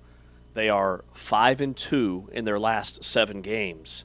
They get West Virginia at home on Saturday. That is a massive game because West Virginia is a team that I have my eye on is maybe making a push towards a bid. They're 7-5 in Big 12 play, and the schedule for the Big 12 shapes up beautifully with the top teams playing the top teams, and then all these bubble teams playing one another because these are still quad 1 games that these bubble teams are capable of winning. I believe looking at TCU's schedule, they're going to be in the dance. I think they're only going to move up, especially when you look at the other conferences and the other teams that are kind of around them right now. Yeah. Like New Mexico's 1-4 in quad 1. Santa Clara's 1-4 in quad 1. UCLA is 2-6 in quad 1. San Diego State is 1-4 in quad 1. Ohio State is 0-8 in quad 1. TCU has so many more quad 1 wins and opportunities for more quad 1 wins than these other teams in the mid-major conferences that I think they're only going to continue to push further up the food chain. And I believe, based on, again, the volume of quad 1 victories and opportunities still left, that of the 3 TCU, West Virginia, UCF, 2 of those will get in. I think the Big 12 ends up with 8 bids. So, at this point, it's anybody's guess as to who those 2 will be, and those games will play out because they're all going to play each other. West Virginia still has UCF again. But West Virginia gets a big win at UCF, and here's what Ross Hodge said following the win about that come-from-behind victory for West Virginia. It was, we're going to have to play with a lot more urgency on the defensive end of the floor. We don't have to. This group's been in these positions before, and typically we do a good job of not panicking. And it was just like, hey, like we don't have to panic on offense, but like our level of urgency and desperation on the defensive end of the floor is going to have to pick up right this second. And we just talked about like, hey, let's try to have it maybe to 7 or 6 in the by the under 8 median. I think we actually got it to 3 by then, and then you're in a possession game. But I just thought the level of urgency and desperation and physicality on both ends of the floor. We started making some tough plays around the rim. Up until that point, I thought we were fairly soft, and they have great length, obviously. So if you're going to go in there and flip balls, and it's not going to work out well for you. And we finally kind of played with some physicality and just a sense of urgency. I mean, West Virginia, they lost their Big 12 opener, which was at Iowa State. Just a brutal start. But since then, they're 7-4 in Big 12 play. And sure, they're lacking the non-conference like signature win. That 1-point loss against Ohio State is killer right now. The 3-point loss against Clemson would have been a huge opportunity because they're currently on like that 6-7 line for the NCAA tournament. They're in 6-7, nicely done. But West Virginia, they've got 6 games left. Can they win 4 of these? Okay, they play Utah at home. They play at TCU, followed by at Oklahoma State. They get BYU at home in Morgantown. They play Kansas State, and then they wrap up against UCF in Morgantown. So if they win 3 of those 6, they're still 10-8 in league. If they win 4 of those 6 at 11-7, no way they're in not the in Big 12, yeah. that would be a disgrace if the NCAA selection committee left them out. Well, and again, how many, they may say, well, they have a weak non-conference, but who cares when it all adds up to 5, 6 quad 1 wins? Right. Exactly. Because they play TCU on the road and Oklahoma State on the road. If they split those 2, no doubt about it, I believe they're in. And then lose to BYU, you still have, right, I mean, 3-4 wins in there, which gets you to 10-8 or 11-7. And it's plausible to think they could beat BYU. That is a long road trip for the Cougars, for BYU, to go from Provo to Morgantown. That's going to be a packed house the rest of the year at West Virginia Coliseum. BYU's 7-5 in league, and they just lost Richie Saunders. Like, I'm sorry, but I mean, just unforeseen circumstances for BYU. Yeah. To me, they're no longer like a major player in terms of the upper echelon of the Big 12. Yeah, there's a clear Big 5 here, and unfortunate for BYU, it's the injuries that are going to undo their opportunity to be part of that elite of the elite in the Big 12.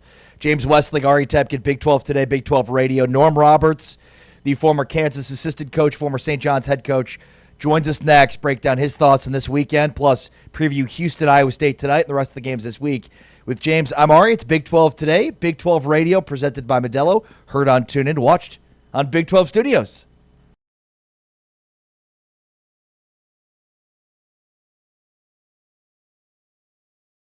Some great basketballs of late in some key areas.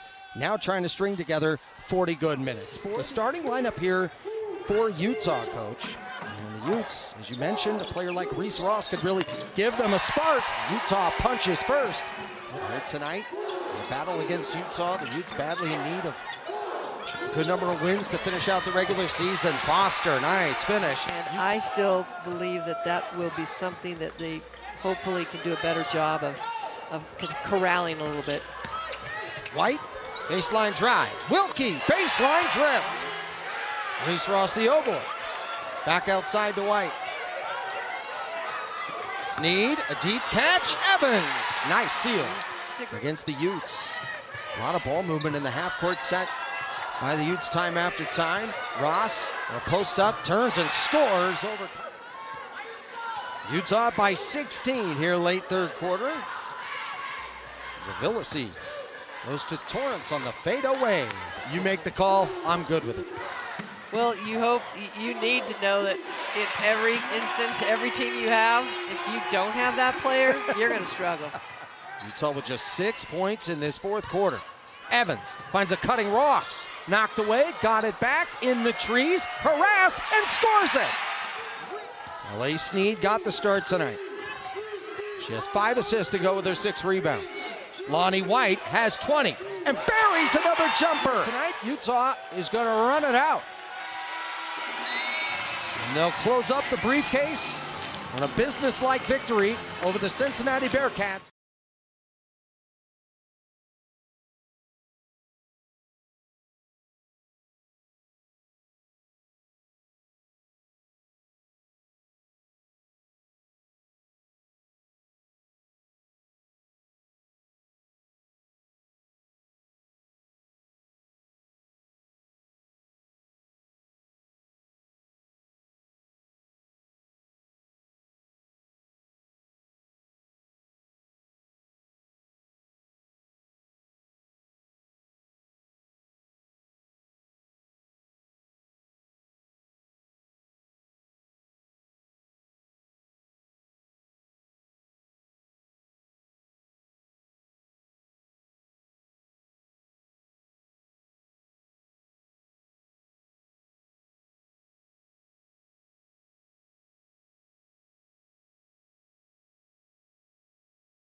Big 12 Radio, we are presented by Modelo. Along with James Westling, I am Ari Temkin. Great to have you with us today and every day here on your home for the Big 12. Tune in the Big 12 studios. Of course, you can listen to us on TuneIn. Just download the TuneIn app. And if you want to watch us, big12studios.com is where you can find all the platforms where you can watch us, including YouTube, Roku, Amazon Prime Video, Tubi. Plenty of places in which you can track James and myself. Big Monday tonight features Iowa State and Houston. So another huge game for the Big 12 on Big Monday. This on the heels of Arizona losing to Kansas at Allen Fieldhouse last Monday. And now we welcome in Norm Roberts, the former Kansas assistant coach, former St. John's head coach. Coach, how are you? What's up, guys? Can you hear me? Yeah, we got you. Good, good. Sorry, had a problem with the Wi-Fi. All good. It's great to have you with us. Always fun to be joined by you. Let's start with the news from the weekend on Jerome Tang, the Kansas State head basketball coach. He's out. What are your thoughts here on what's been kind of a really tough season for K-State hoops? Yeah, I think it's obviously been a tough year for them. They haven't played well. Obviously, he's been disappointed with the way they played and made some comments and those things. But, our business is tough. Our business is tough. And, I think a lot of people think you can just go in the portal and you'll be great. But when you go in that portal, it's a crapshoot. It's a crapshoot. You think the guys are going to play well together. You think you're going to have good chemistry. You think those guys are going to be able to perform, and they don't. And then it's also, do they have chemistry with the coaching too? And obviously things didn't go well there. It's tough when anybody loses their job. And the other thing, it's tough when you got to deal with the media, and you got to be careful in how you deal with the media all the time, because no matter what, you're the head of that ship. You're the head of that program, and you've always have to have a good face. You always have to be the guy that's leading that program in the right direction. Yeah, Norm, I mean, with all the years that you coached at KU and St. John's, I'd love to hear more on a comment you made there about, coaches and players, kind of vibing and the mutual respect that has to happen, and how difficult, I'm sure in this portal era, that can be for coaches to identify the type of kid that fits their style, not just like X's and O's, but in terms of emotionally and being mentally tough. So can you touch a little more on that? It's a totally different world. Totally different world. When I got let go at St. John's, those kids had been with me for 3 years. There was a relationship that was built over time. There was a respect. There was a support. There was a love between each other that had been built over time. So when you have that, it's a much tougher deal. You're able to overcome some things. In this day and age, it's so transactional that you're bringing in guys for 1 year. How are they going to feel about the K-State, let's say K-State program? They've only been there for 5 months. You can't really get me to believe that they understand what it means to be a K-State athlete, to be in that program, to be there for 3 and 4 years and build up and fight through and try to develop over time and build relationships. That's not going to happen, especially when you're turning over a whole roster. That's not going to happen. So everybody becomes almost their individual brand, their individual stuff, and that is kind of where college basketball in some ways is going. It's going that way. When you're at a place like Kansas and you recruit a Devontae Graham, a Frank Mason, a Perry Ellis, a Udoka Azubuike, a Ochai Agbaji, a Christian Brown, there's relationships that are built over time. There's trust with the parents. There's trust with the kid. That we're trying to do what's right for you, our program, everything else.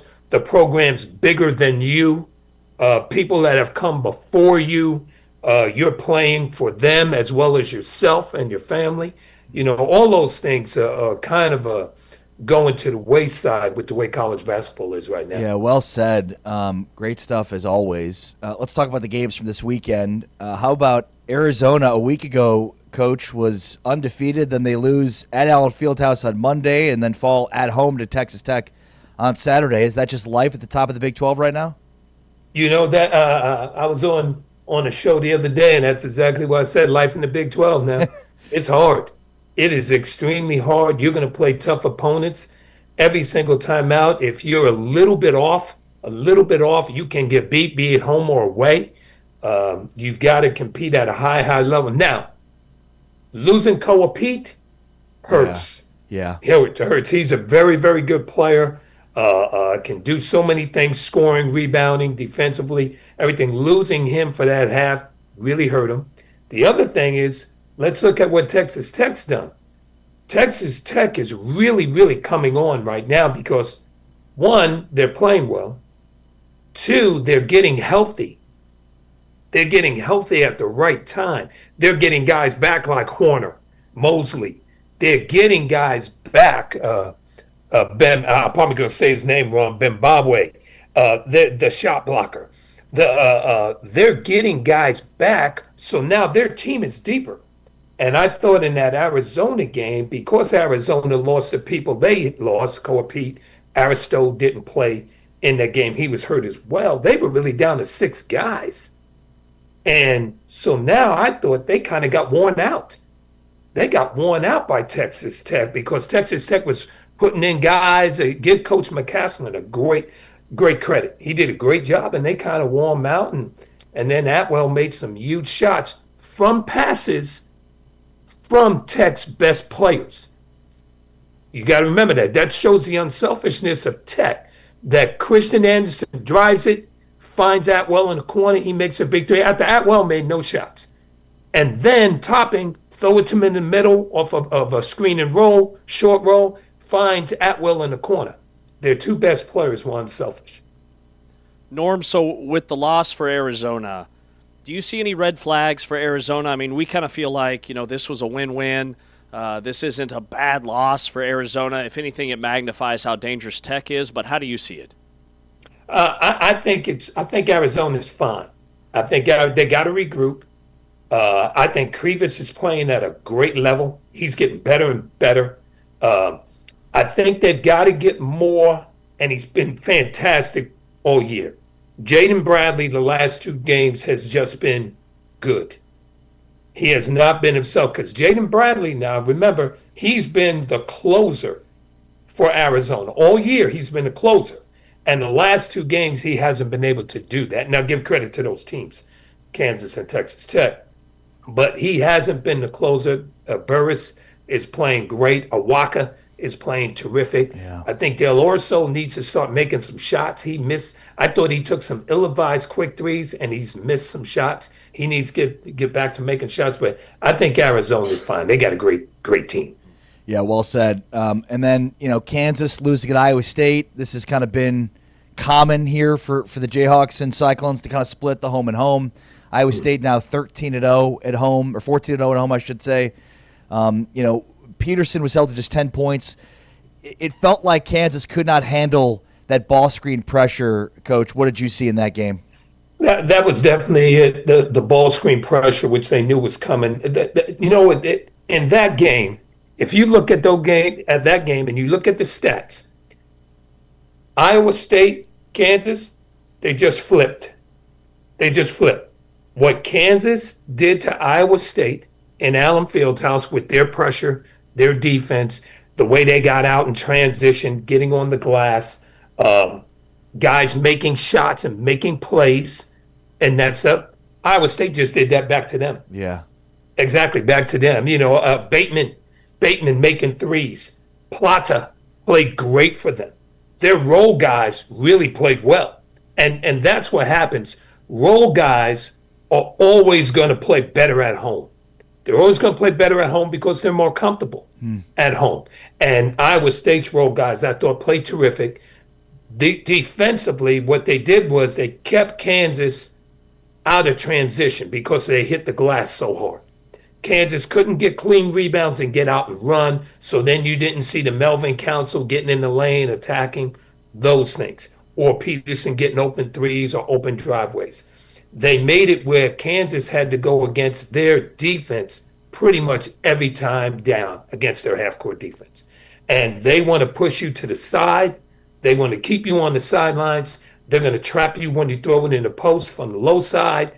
They're going to rotate over, and they're going to pressure hard or trap on ball screens. And Kansas didn't do a good job of handling it. In that game, Kansas, the first game, had 8 turnovers. I believe in the game against that they had down there at Hilton, they had like 14. Yeah. They had 14. So 10 in the first half. Yeah. Yeah. So that makes it very, and Hilton is the second best atmosphere in the Big 12. That Hilton magic, it is true. It is real. And it is a hard place to play. And they play terrifically there. So, Coach, how does Houston go on the road and get a win in that Hilton Magic tonight? Houston can get a win there because Houston, one is they don't set as many ball screens as like a Kansas does. They don't really throw the ball into the post. So that kind of takes a little bit away from the trapping aspect from Iowa State. Houston does a lot of spread. They're going to drive angles. So Houston's got to do Iowa State's got to do a great job of keeping guys in front, showing strong help. You got to be careful. You don't want Sharp to get loose because he can make some long range shots. And you know, obviously Kingston Fleming's been terrific at getting the mid range and jumping over the top. Houston also defensively can stifle Iowa State. They can stifle it. So Iowa State needs Bateman. They need some of their role guys. They need, obviously, Lipsey's a great player. He needs to make shots like he made in the second half against Kansas. Those guys are going to have to make shots because they're not going to make it easy on Milicevic. They're not going to make it easy on him. They're going to crowd him the whole time. But he has the size to shoot over top. So Houston has a chance because of their defense and kind of how they play offense. They spread the floor a little bit more. Last one for me is we're talking with Coach Norm Roberts, the former Kansas assistant, as well as a former St. John's head coach. You know, what's happening at the top of the Big 12 in your estimation? Is the Big 12 hurting itself with all of these elite teams playing and beating each other? Is it eating itself a bit, or do you think, you know, that this will come out in the wash in terms of you know, the committee? I think all leagues are doing this. They're all eating themselves. You know, it's not just a Big 12. It's going to happen in the Big 10 some because those guys are starting to play each other too, and everything. It'll happen some in the SEC as well, but definitely in the Big 12 it's going to happen because when you look at it, Houston still has Iowa State, Arizona, and Kansas pretty much back to back. And then Arizona still has Houston, Kansas, and Iowa State. And Kansas probably gets a little bit of a break. They only have Houston and Arizona left. Now, hey, you know, going to Oklahoma State and Cincinnati and those aren't cakewalk games. Yeah. Those are going to be hard games too. Then Iowa State still has Houston, Tech, and Arizona. Sprinkle in BYU. And I know we haven't talked about BYU because of, you know, obviously losing Richie, and that's going to really hurt them, but somebody's got to step up. And Tech probably has the least tough schedule. They could really make a run here, Tech. They've got Iowa State, and they got an injured BYU left. And then they're going to play kind of the lower end of the league. So Tech could go on a huge run here and be a team that can maybe get to either first or second, you know, definitely in the top three. They've got a chance to do that. Yeah, well said. Norm Roberts, former Kansas assistant, former St. John's head coach. Norm, you're doing great work as always. Great to have you with us. Thank you so much. Thanks, guys. Appreciate you. Thanks, Coach. I appreciate you, Coach. It's great. Norm Roberts, one of the best right now at talking college basketball, and we're lucky to have him on as often as we are able to have him on. All right, Big 12 today, Big 12 radio. Names to know as the Big 12 football offseason continues. The offseason never sleeps here on Big 12 Radio. We're taking a look at the top impact transfers and newcomers into the Big 12 at the defensive back position. That's next. It'll be really interesting to see some of these names on this list. With James Amari, it's Big 12 Today, Big 12 Radio, presented by Modelo, heard on TuneIn and watched on Big 12 Studios.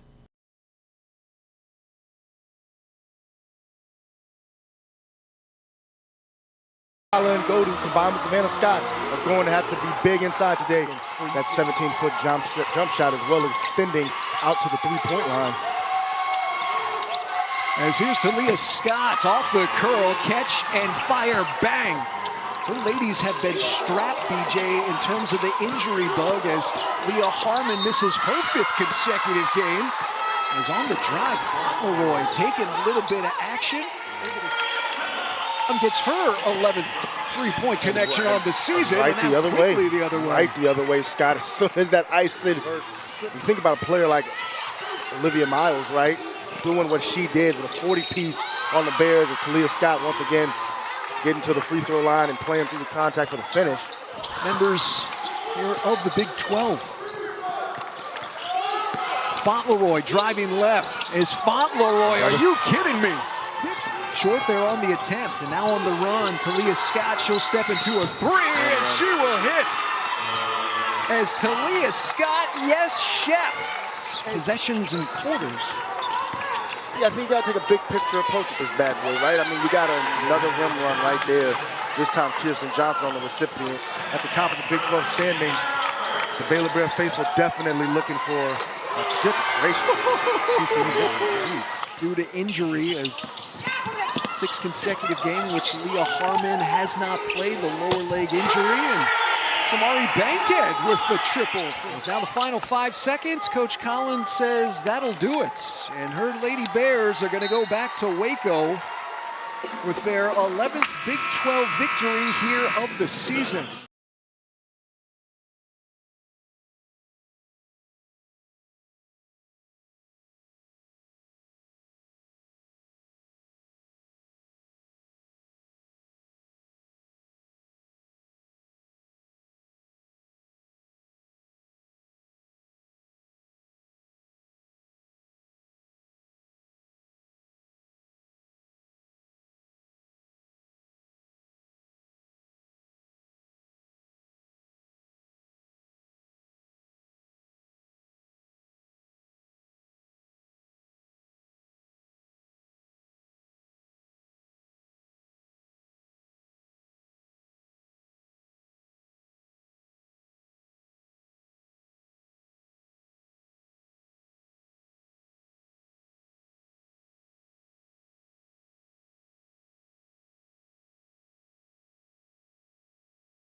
Big 12 Radio. It's Big 12 Today. We are presented by Modelo.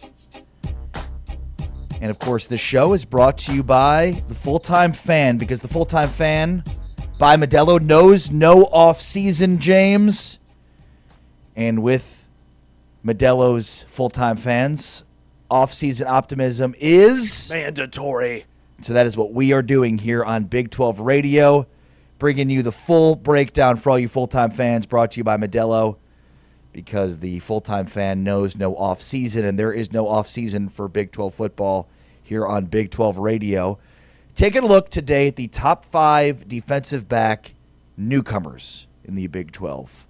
So we've been breaking down each group position by position, giving you our top 5 newcomers, whether it be via the transfer portal or via freshmen. And I've featured some freshmen on my lists. Today I'll have another one as well. Okay. Incoming 4-star freshman on my list, and a couple to talk about. But we did our top 5 defensive backs. Now, you included a safety. I did not. I did no safeties, just DBs. So you and I are not the same page yet again, but that's okay. It's fine. We'll do safeties down the road.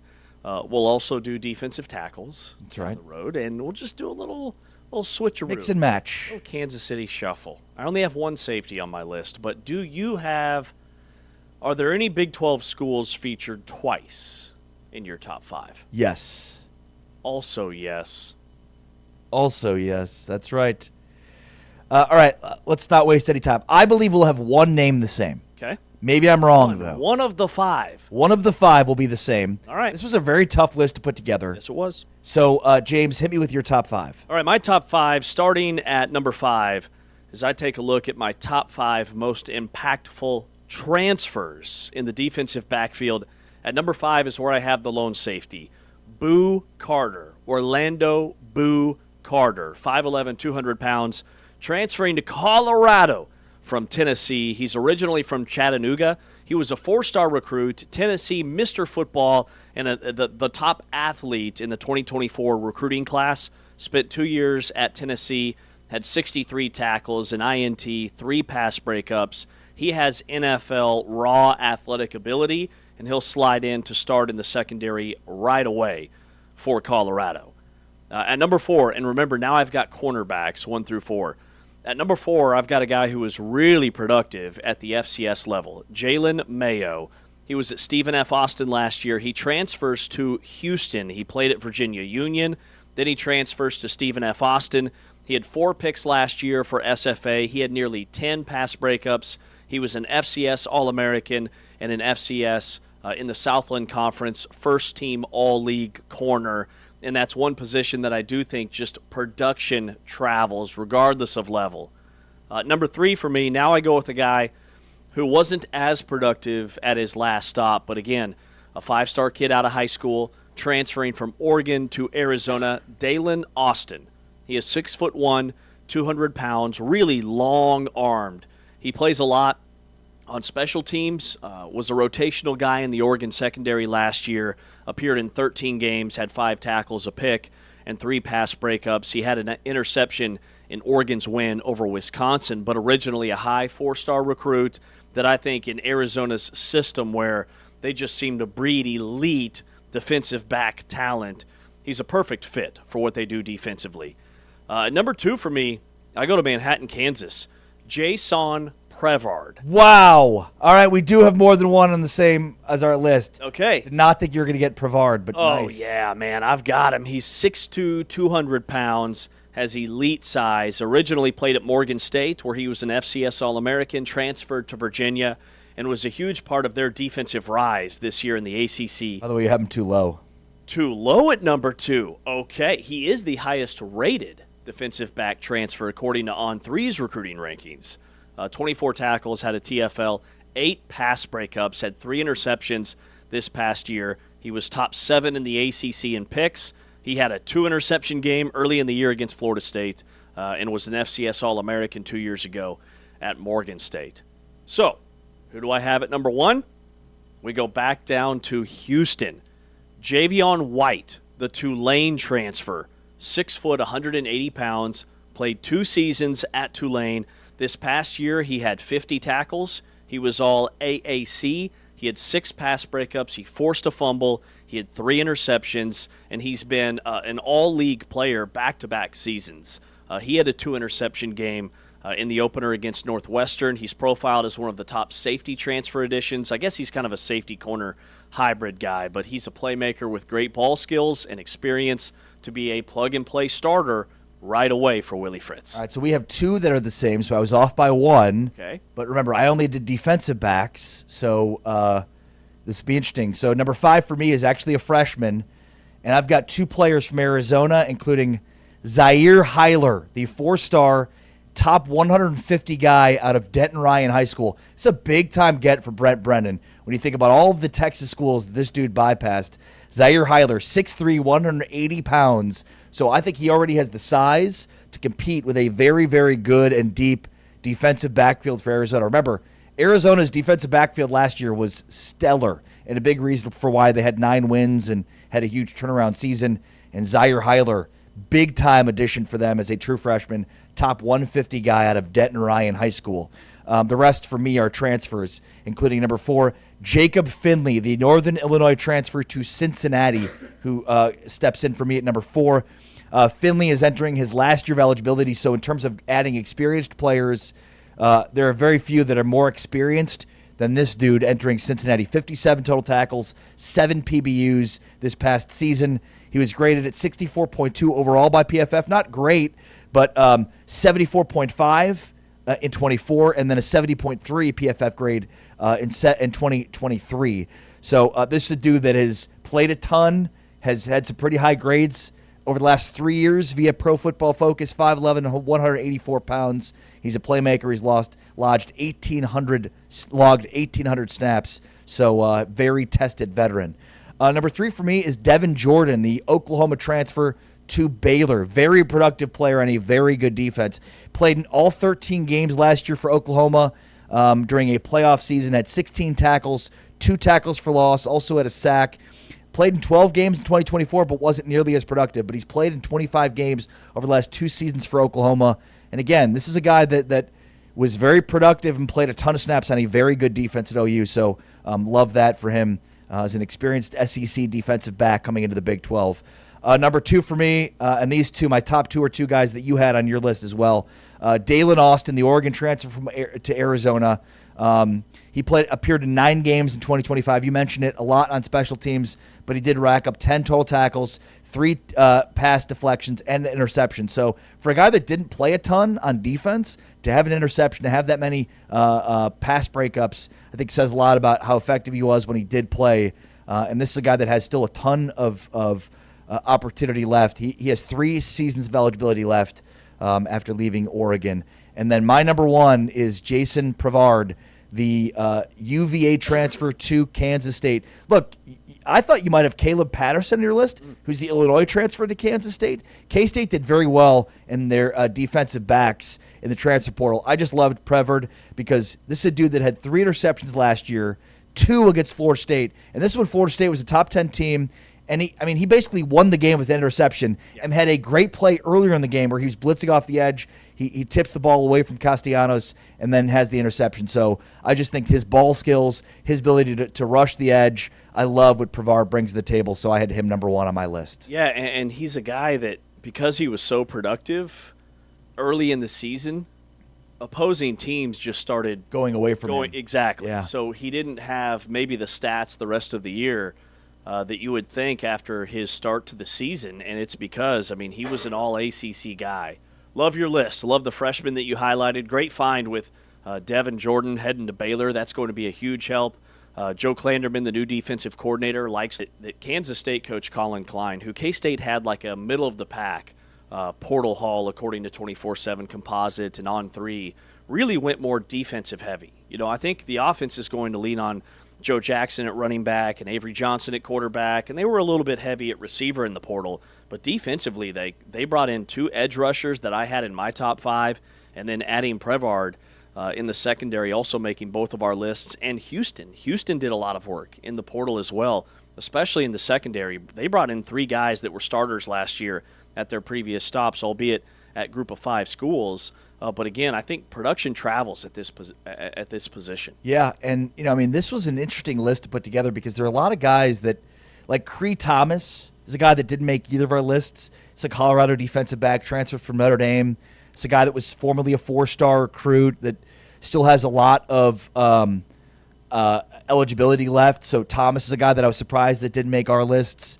Also, Jason Stokes is a Utah transfer to Colorado. Colorado did most of its damage in the portal, it seems like, at the cornerback position. You pointed out a safety they had from Tennessee in Boo Carter. Cree Thomas is another guy. Jason Stokes. And then another guy we didn't mention, and this is more for your list because you included safeties. I did not. Cam Champa from Northern Colorado transfers to Arizona.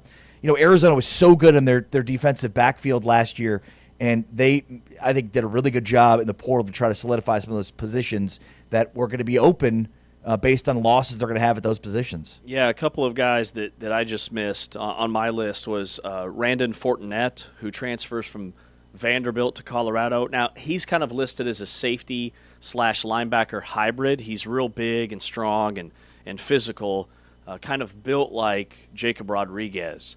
Not saying he's going to be the next Jacob Rodriguez, but just kind of that similar style. And I would almost say Rodriguez just was positionless defensively last year, right? Yeah. But this guy had 31 tackles and forced a fumble last year at Vanderbilt, a 2-year starter for them.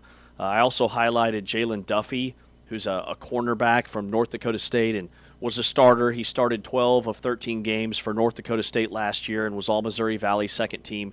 He's transferring to UCF. And then Jameer Latimer is a guy who's transferring from Wisconsin to West Virginia. He started 12 games at Wisconsin last year. I know they had a down year, but he was still on the field a lot and had 28 tackles and forced a fumble. He's now in Morgantown playing for West Virginia. Then the last one for me was Elijah Reed, who's a guy who was a starter at Akron. He's 6'3". I mean, he has tremendous length and size, and he's transferring to Utah. He was a starter at Akron last year and productive, had 4 pass breakups and over 30 tackles. And then one more freshman to know would be Jason Bradford, is a 4-star going to TCU. Actually picked TCU over Oklahoma State, Kansas, Houston, and Arizona State. So a guy that was heavy in the Big 12, a 4-star out of Temple, Texas, 6'2", 195 pounds. So we're talking about some freshmen that are coming in.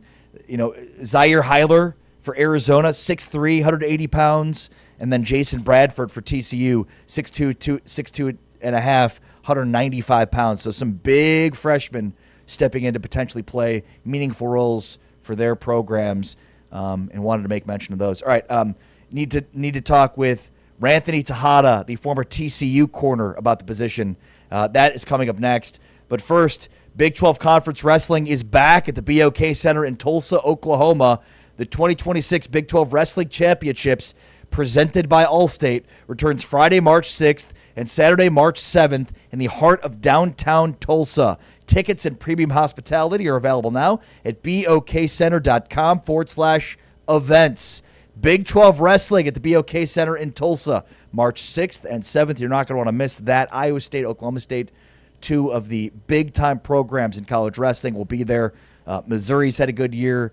We always talk about some of these other programs, the Big 12. Can they knock off Oklahoma State or Iowa State? We shall see March 6th and 7th. Get your tickets now at bokcenter.com/events. With James Westling, I am Ari Temkin. This is Big 12 Today on Big 12 Radio. We are presented by Modelo.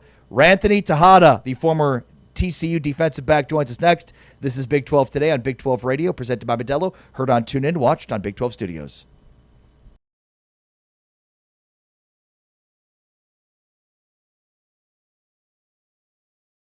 Oklahoma State. We are ready to go. The opening tip controlled by Iowa State with the home white and the pink trim. Positioning and the advantage she has based on how defenders are playing her in the low post.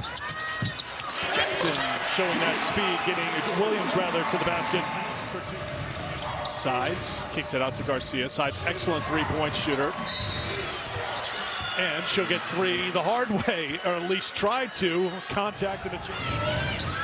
Jackson back on for Iowa State with the 2 personals. Here's Garcia showing some speed, and the crafty freshman from Barcelona has 4 in the quarter.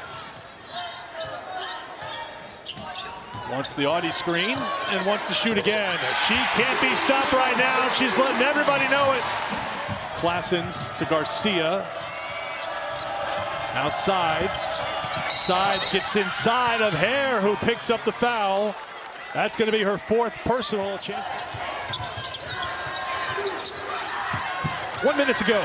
Miscommunication by K-State. Hare, great shooter! Clutch shooter!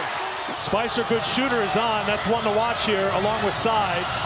Garcia looks for the 2 and gets it. Timeout, Iowa State's. Got to happen quick, though. Classens to Sides. Sides gets it to roll. Not done yet. 3.8 to go. Timeout, Iowa State. For K-State. Sides will launch the 3. Won't get it, and it is over. Iowa State wins it 76-72, the final.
Big 12 Radio, Big 12 Today.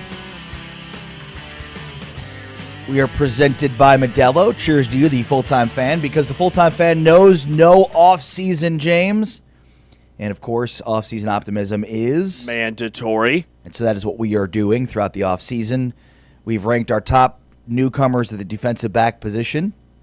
And joining us now to break down his thoughts on the position overall is our position expert, Ranthony Tahada, the former TCU Horned Frog defensive back. What's going on? How are you? I'm good. How you guys doing?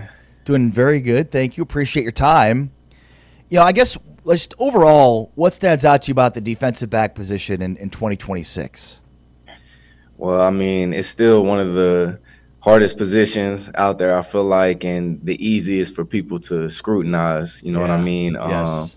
If you can have a great cornerback or two great cornerbacks, it really helps out your defense. It makes calling the defense a lot easier for the defensive coordinator, and can take away the number one guy on the offensive side of the ball. So I don't think that's going anywhere in the game because we know it is a passing game, a passing league. So, yeah, and I would say that because of how much teams are throwing the football in this era, that the cornerback position has been even further magnified as super important now. And I want to get your thoughts on the way that offensive players are now allowed, freedom of movement and space, and how much the rules have impacted how difficult playing corner really is. Right. It's very difficult. And that's why, when you get to the league, that's why they pay those guys a lot of money, because the game is not set up for the defensive side of the ball. It's set up for the offensive side of the ball. It's set up for the fans. It's set up for scoring. So when you have guys that can hold their own out there on the field, can take away certain options, take away certain guys on the field, it's valuable. And what is it you think that I think makes the position so difficult? Well, for one, you're going backwards.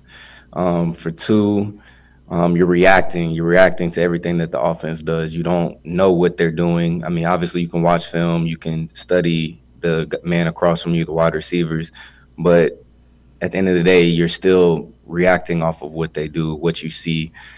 So that makes it a difficult position to just pick up from day one. Whereas, maybe on the offensive side of the ball, if you're athletic enough, you can run. They tell you where to go. They tell you what route to run. They tell you the depth. So that's what makes playing defensive back a little bit harder than other positions.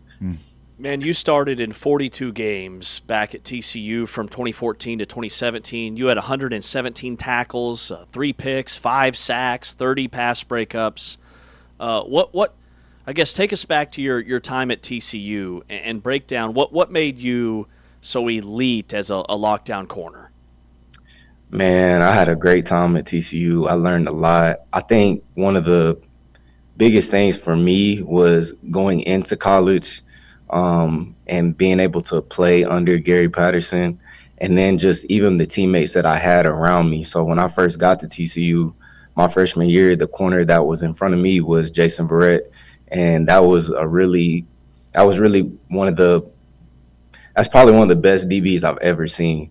And just getting to be around him and to learn, because I redshirted my first year, I didn't play. I traveled to a lot of the games, but just getting to learn from him, to see how he practiced, to see that the way that he approached his technique and the way that he did things. Whenever I got my opportunity that next year, once he went to the NFL, it taught me what I needed to do to be able to play at a high level. And I was able to do that throughout my career. And it wasn't just him. There was other guys that I played with that, it played at a really high level too. But I think that really helped me to see what it takes to be able to play at a high level, was seeing him play. Yeah, I'm curious for your thoughts on, what advice would you give some of these corners that are transferring into Big 12 schools? I mean, you didn't transfer. You stayed at TCU all 4 years, came from the Frisco area at Centennial High School and the powerhouse that is that. What advice would you give some of these guys transferring into the Big 12? Well, I mean, just be ready, high-powered offenses. I mean, that's what you want. You want to go against offenses that are going to throw the ball so that you can show off your talent. It's a big stage, the Big 12 Power 4 conference. It's what you want. It's everything that you ask for. You're going to get the opportunity to show what you can do. to be able to play at the next level past college. So it's everything that you want as a DB, because if you stand out, if you make plays, if you do what you're supposed to, everything's going to work out in itself. You're not even really going to have to do much. When you look at the Big 12, secondaries and Big 12 wide receiver rooms, who do you think has the advantage right now? Man, I think in the Big 12, it kind of changes year to year. I think Texas Tech had a really good receiver room this past year. I definitely, TCU, we had like I would say it was an average season. It wasn't like the best, but I think we still had a great DB room. I think we had some really good safeties. We had Bud Clark and all of that. Mm-hmm. But I think year to year, the Big 12, because it's so competitive, you don't really know who's going to stand out year to year. There's always a group that you might not be thinking about that stands out, and then they're the top dog. So like I think that's what makes the Big 12 exciting, is that there's not like a clear front runner every single year. As we look through some of the stats and maybe some of the film of some of these newcomers, like what should we be looking for? What are some of the things that maybe stand out to you when you look at tape of defensive backs? I think when you're watching film on defensive backs, just seeing are they around the ball, like are they playmakers? Are they kind of guys that are they knockdown guys? Are they just guys that's just going to knock the ball down, or are they going to go up and attack the ball? Are they willing to tackle? Because you have to be able to get off blocks and tackle. So whenever you're evaluating film or watching guys on that, you got to see, are they willing to help out in the run game, get off blocks, help out in the screen game. And then just like their technique, and you always want to evaluate their technique, see where they need to improve on, see what they're good at, see where they can get better at, and will that fit whatever that defense is looking for. Take us through your journey after TCU, because let's see, you were part of the Washington. They were the Redskins, back then, and then. You went up and played in Canada, and you were you were drafted by San Antonio in the XFL. So, man, I'd love to hear just your journey post-college as you continued to play this game professionally. Right. So, yeah, like you said, it was a long road. It was about 6 years that I played after college. Like you said, I first went to the Redskins, and, that was a dream come true to be able to play in the NFL, get to be a part of an NFL locker room.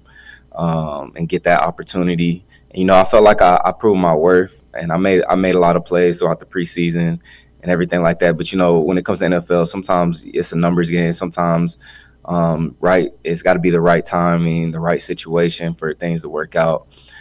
So after that, I was able to get an opportunity to go up to Canada, and that was a great experience. I played a total of 4 years in Canada. Met a lot of great players, met a lot of great coaches, a lot of guys that you probably wouldn't even think about. They up there playing, having great careers right now. And even guys that I've seen have great careers there that transition back to the NFL.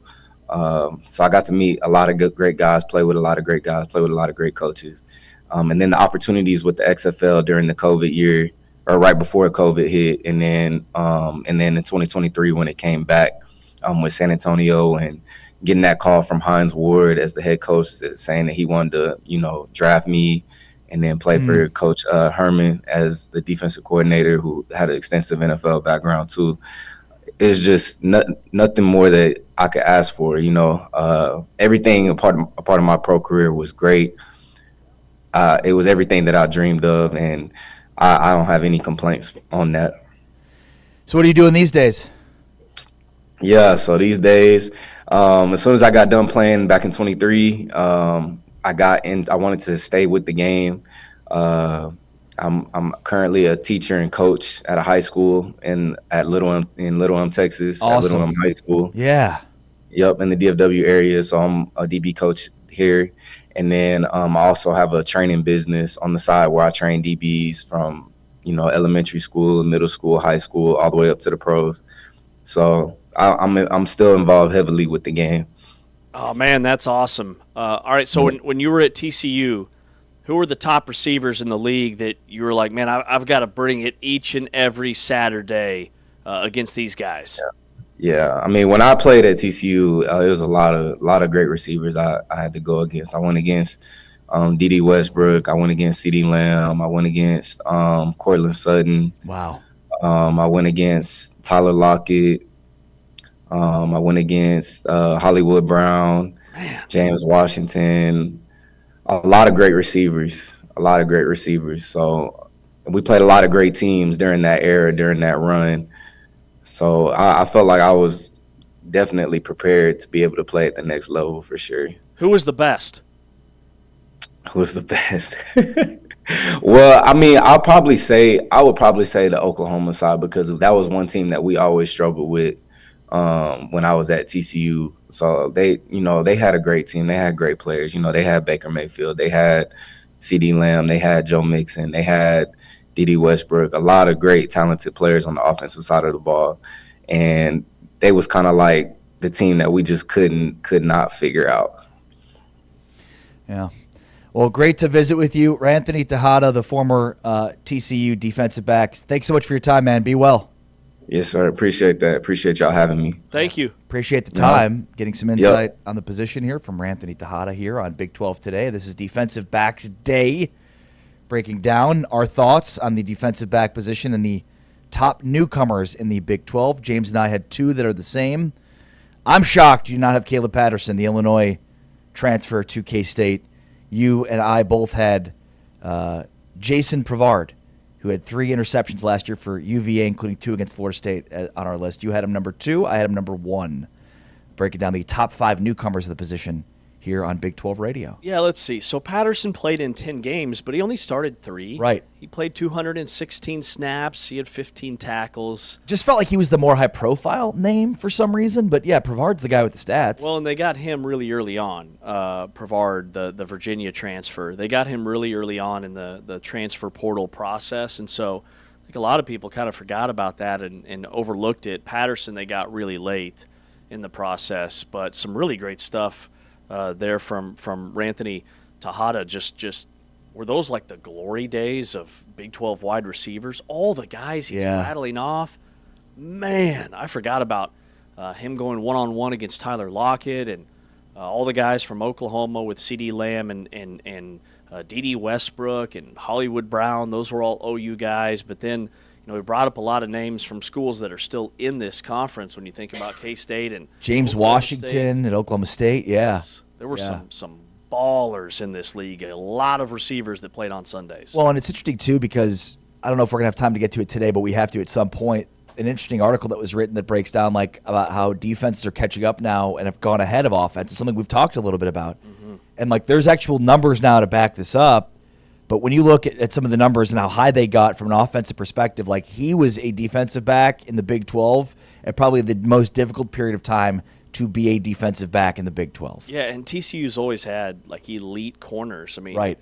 Even before Sonny Dykes under Gary Patterson. And remember, Sonny Dykes at Big 12 Media Days said it's the number 1 most important position for the way TCU wants to play defense. And they put their guys out on an island, and Jalen Johnson was really good in recent memory. But then, Jason Verrett, what a guy for him to learn under and develop under, and it turned him into a pro. Yeah, well said. All right, that's a look at the top newcomers at the defensive back position. Who are we doing tomorrow? Tomorrow, I believe we pivot back to T-Chains. Jump in here. This can't be Big 12 tight ends. Safeties is what we're doing tomorrow. All right, so you hit some safeties here. We're going to have to dig further to get more safeties on our list for tomorrow.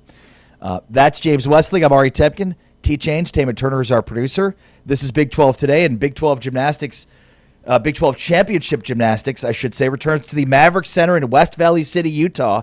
Tickets for the 2026 Big 12 Gymnastics Championship presented by Allstate are now on sale. The action starts on Saturday, March 21st, featuring 2 thrilling sessions for the right to claim the Big 12 champion title. Don't miss your chance to witness championship moments. Get your tickets now at maverickcenter.com and be a part of Big 12 Gymnastics in West Valley City.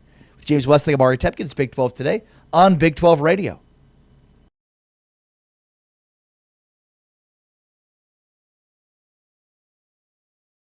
Eyes at TCU against the tenacity of West Virginia. That's the storyline to watch tonight, and we're underway with the Horned Frogs winning the tip. We mentioned that buzzer beater win for TCU in Morgantown in late January. 51-50. It was a rock fight. Points came at a premium.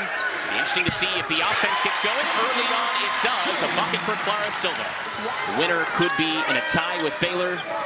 Everything to play for. The parity within the Big 12 Conference on the women's side. Great post move right there from Silva. On any drive. If you single her, if you double her, she's going to have an answer for you. Cook responds with a big three. She's been phenomenal to start, and really the main reason why West Virginia is still in this game. To give them that advantage. Such a difference maker over the course of this season. She struggled as of late, though, had just 2 points in each of the last 2 games. Oh, the reversal by Riviere. Right now, they have none. So they have to try and create more turnovers and let their defense lead to offense. Open three for Marta Suarez, and you just get the sense you can't keep this three-point shooting team down all game long. It's been a balanced effort offensively tonight for the Horned Frogs. And right now, TCU has the advantage. Use the shot clock to their advantage. Control the time of possession. A 9-point ball game. They can use this clock to their advantage.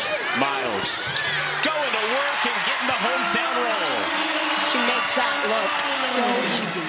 Just stuck to their game plan, which was to get 3-point shots up because they're so efficient from shooting from behind the perimeter. They came out. Marta Suarez got things going for TCU right from the jump of the second half. And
Big 12 Radio, Big 12 Today, heard on TuneIn, watched on Big 12 Studios. We are presented by Modelo.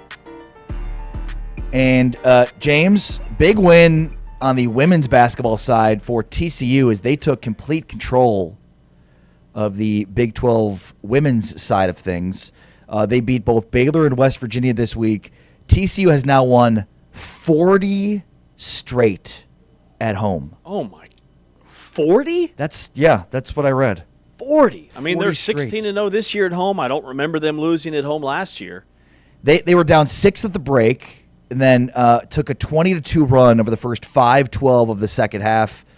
Then fell behind with under 8 minutes to go before halftime and then just completely outscored them. They shot 68% from the field in the second half and limited West Virginia to just 50 points in the second half. So TCU offensively, defensively, completely dominated West Virginia in the second half of that game. And TCU now, on the women's side, complete control of the Big 12. Yeah, that was a really nice win for TCU, and Iowa State picked up a quality win. They were tested at home by Kansas State. That was on ESPN yesterday, so just a great stage, a great platform for the Big 12 to kind of have that Sunday afternoon window. But I mean, TCU, to your point, having the tiebreakers, they had 4 players scoring double figures. So it's not like Olivia Miles just went off for 30 or 40 points. Right. She had 12, 7, and 7. But they are well-rounded and only made 6 threes in the game. So they beat West Virginia at their own game. They handled the basketball and that pressure. They only had 10 turnovers. West Virginia turns teams over like twice as much, and they won the glass.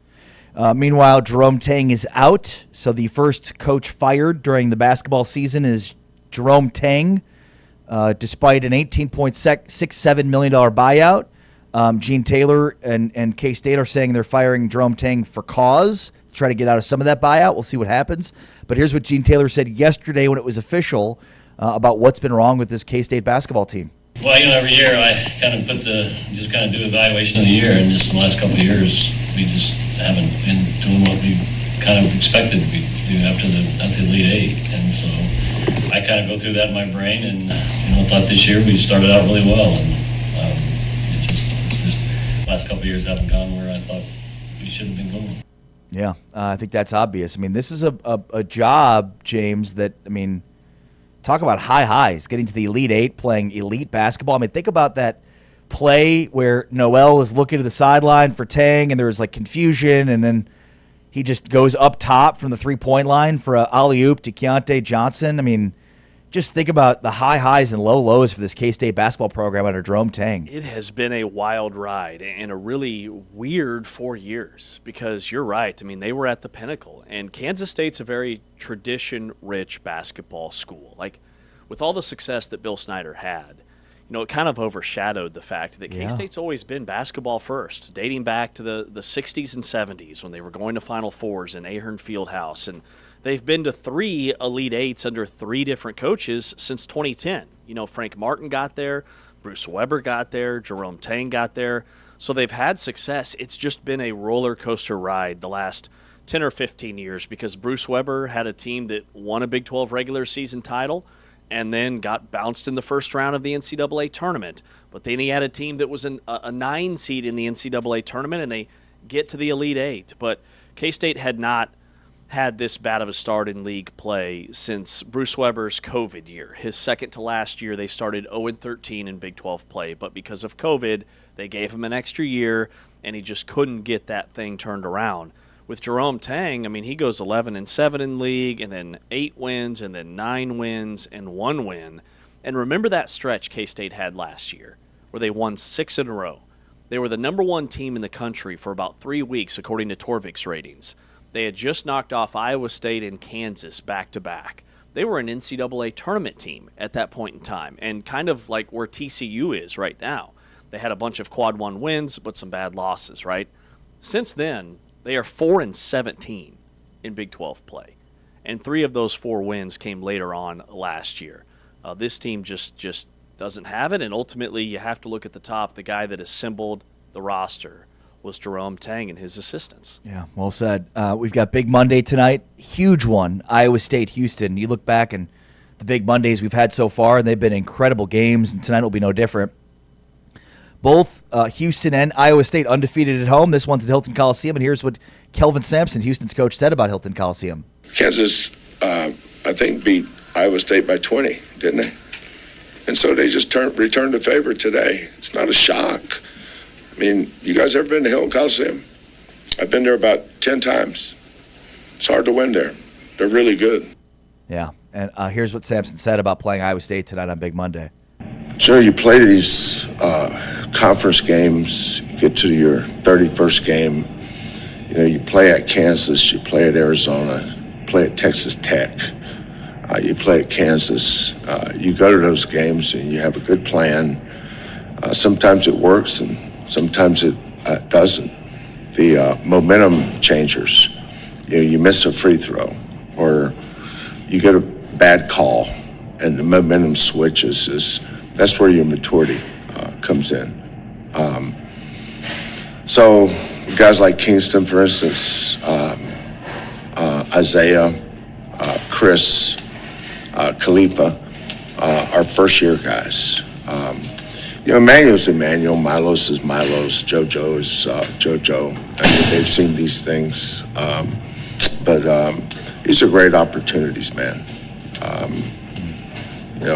Being able to go on the road in this league and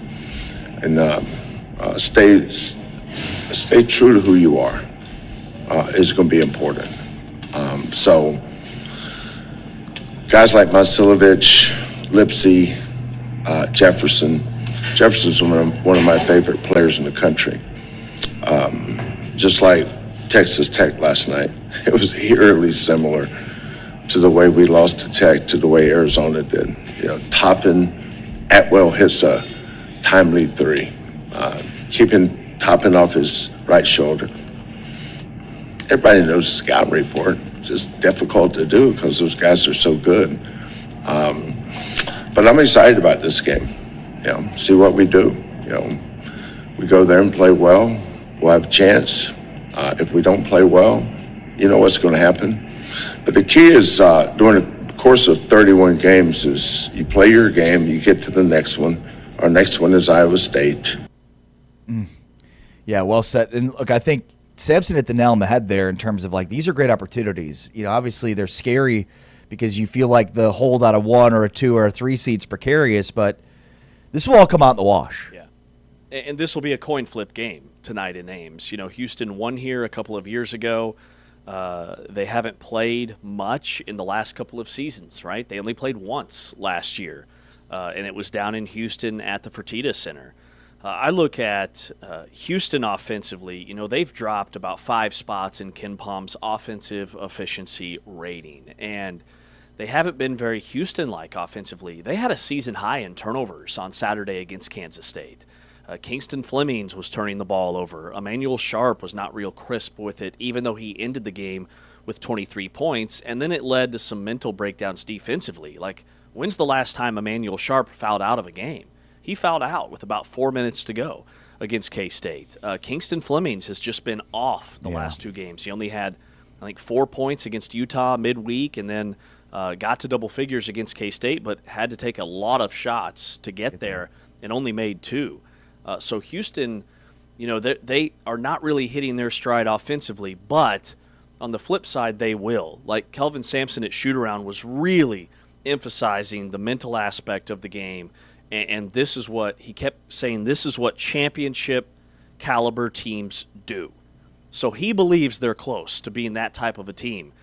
Tonight's going to be a huge test to identify if they truly are 1 seed worthy in the NCAA tournament. Yeah, and again tonight, part of the game of the week for Big 12 Radio on TuneIn, Iowa State, Houston, Big Monday, 8 o'clock Central, 9 o'clock Eastern Time, and should be a fun one that you can catch as a part of the game of the week here on TuneIn. If you have not yet already, make sure to download the TuneIn app and follow along with us. The other thing he emphasized that was really interesting to me is they talk about taking care of the basketball, right, which is why the turnovers were so glaring, even though they beat Kansas State. I think they had 15 or 16, and their previous high came way back, their second or third game of the season, they had 13. They were leading the nation in fewest turnovers per game. I mean, they just simply do not turn it over. And that's a big reason why there's not as many possessions against Houston, the way they defend and value the basketball. But he compared it to an NFL quarterback. You've got those gunslinger guys that'll make big plays but also throw a bunch of interceptions, versus he loves him some Tom Brady. Just check his last Super Bowl, and he noted this, Tom Brady's last Super Bowl, he didn't throw the football more than like 6 yards down the field. But they won the game, and he still had like 300 yards. That's what he wants from his basketball team. Make the easy pass. Don't try to be a hero and thread the needle. And against K-State, it kind of bit them a little bit and is a big reason why K-State hung around in the first half.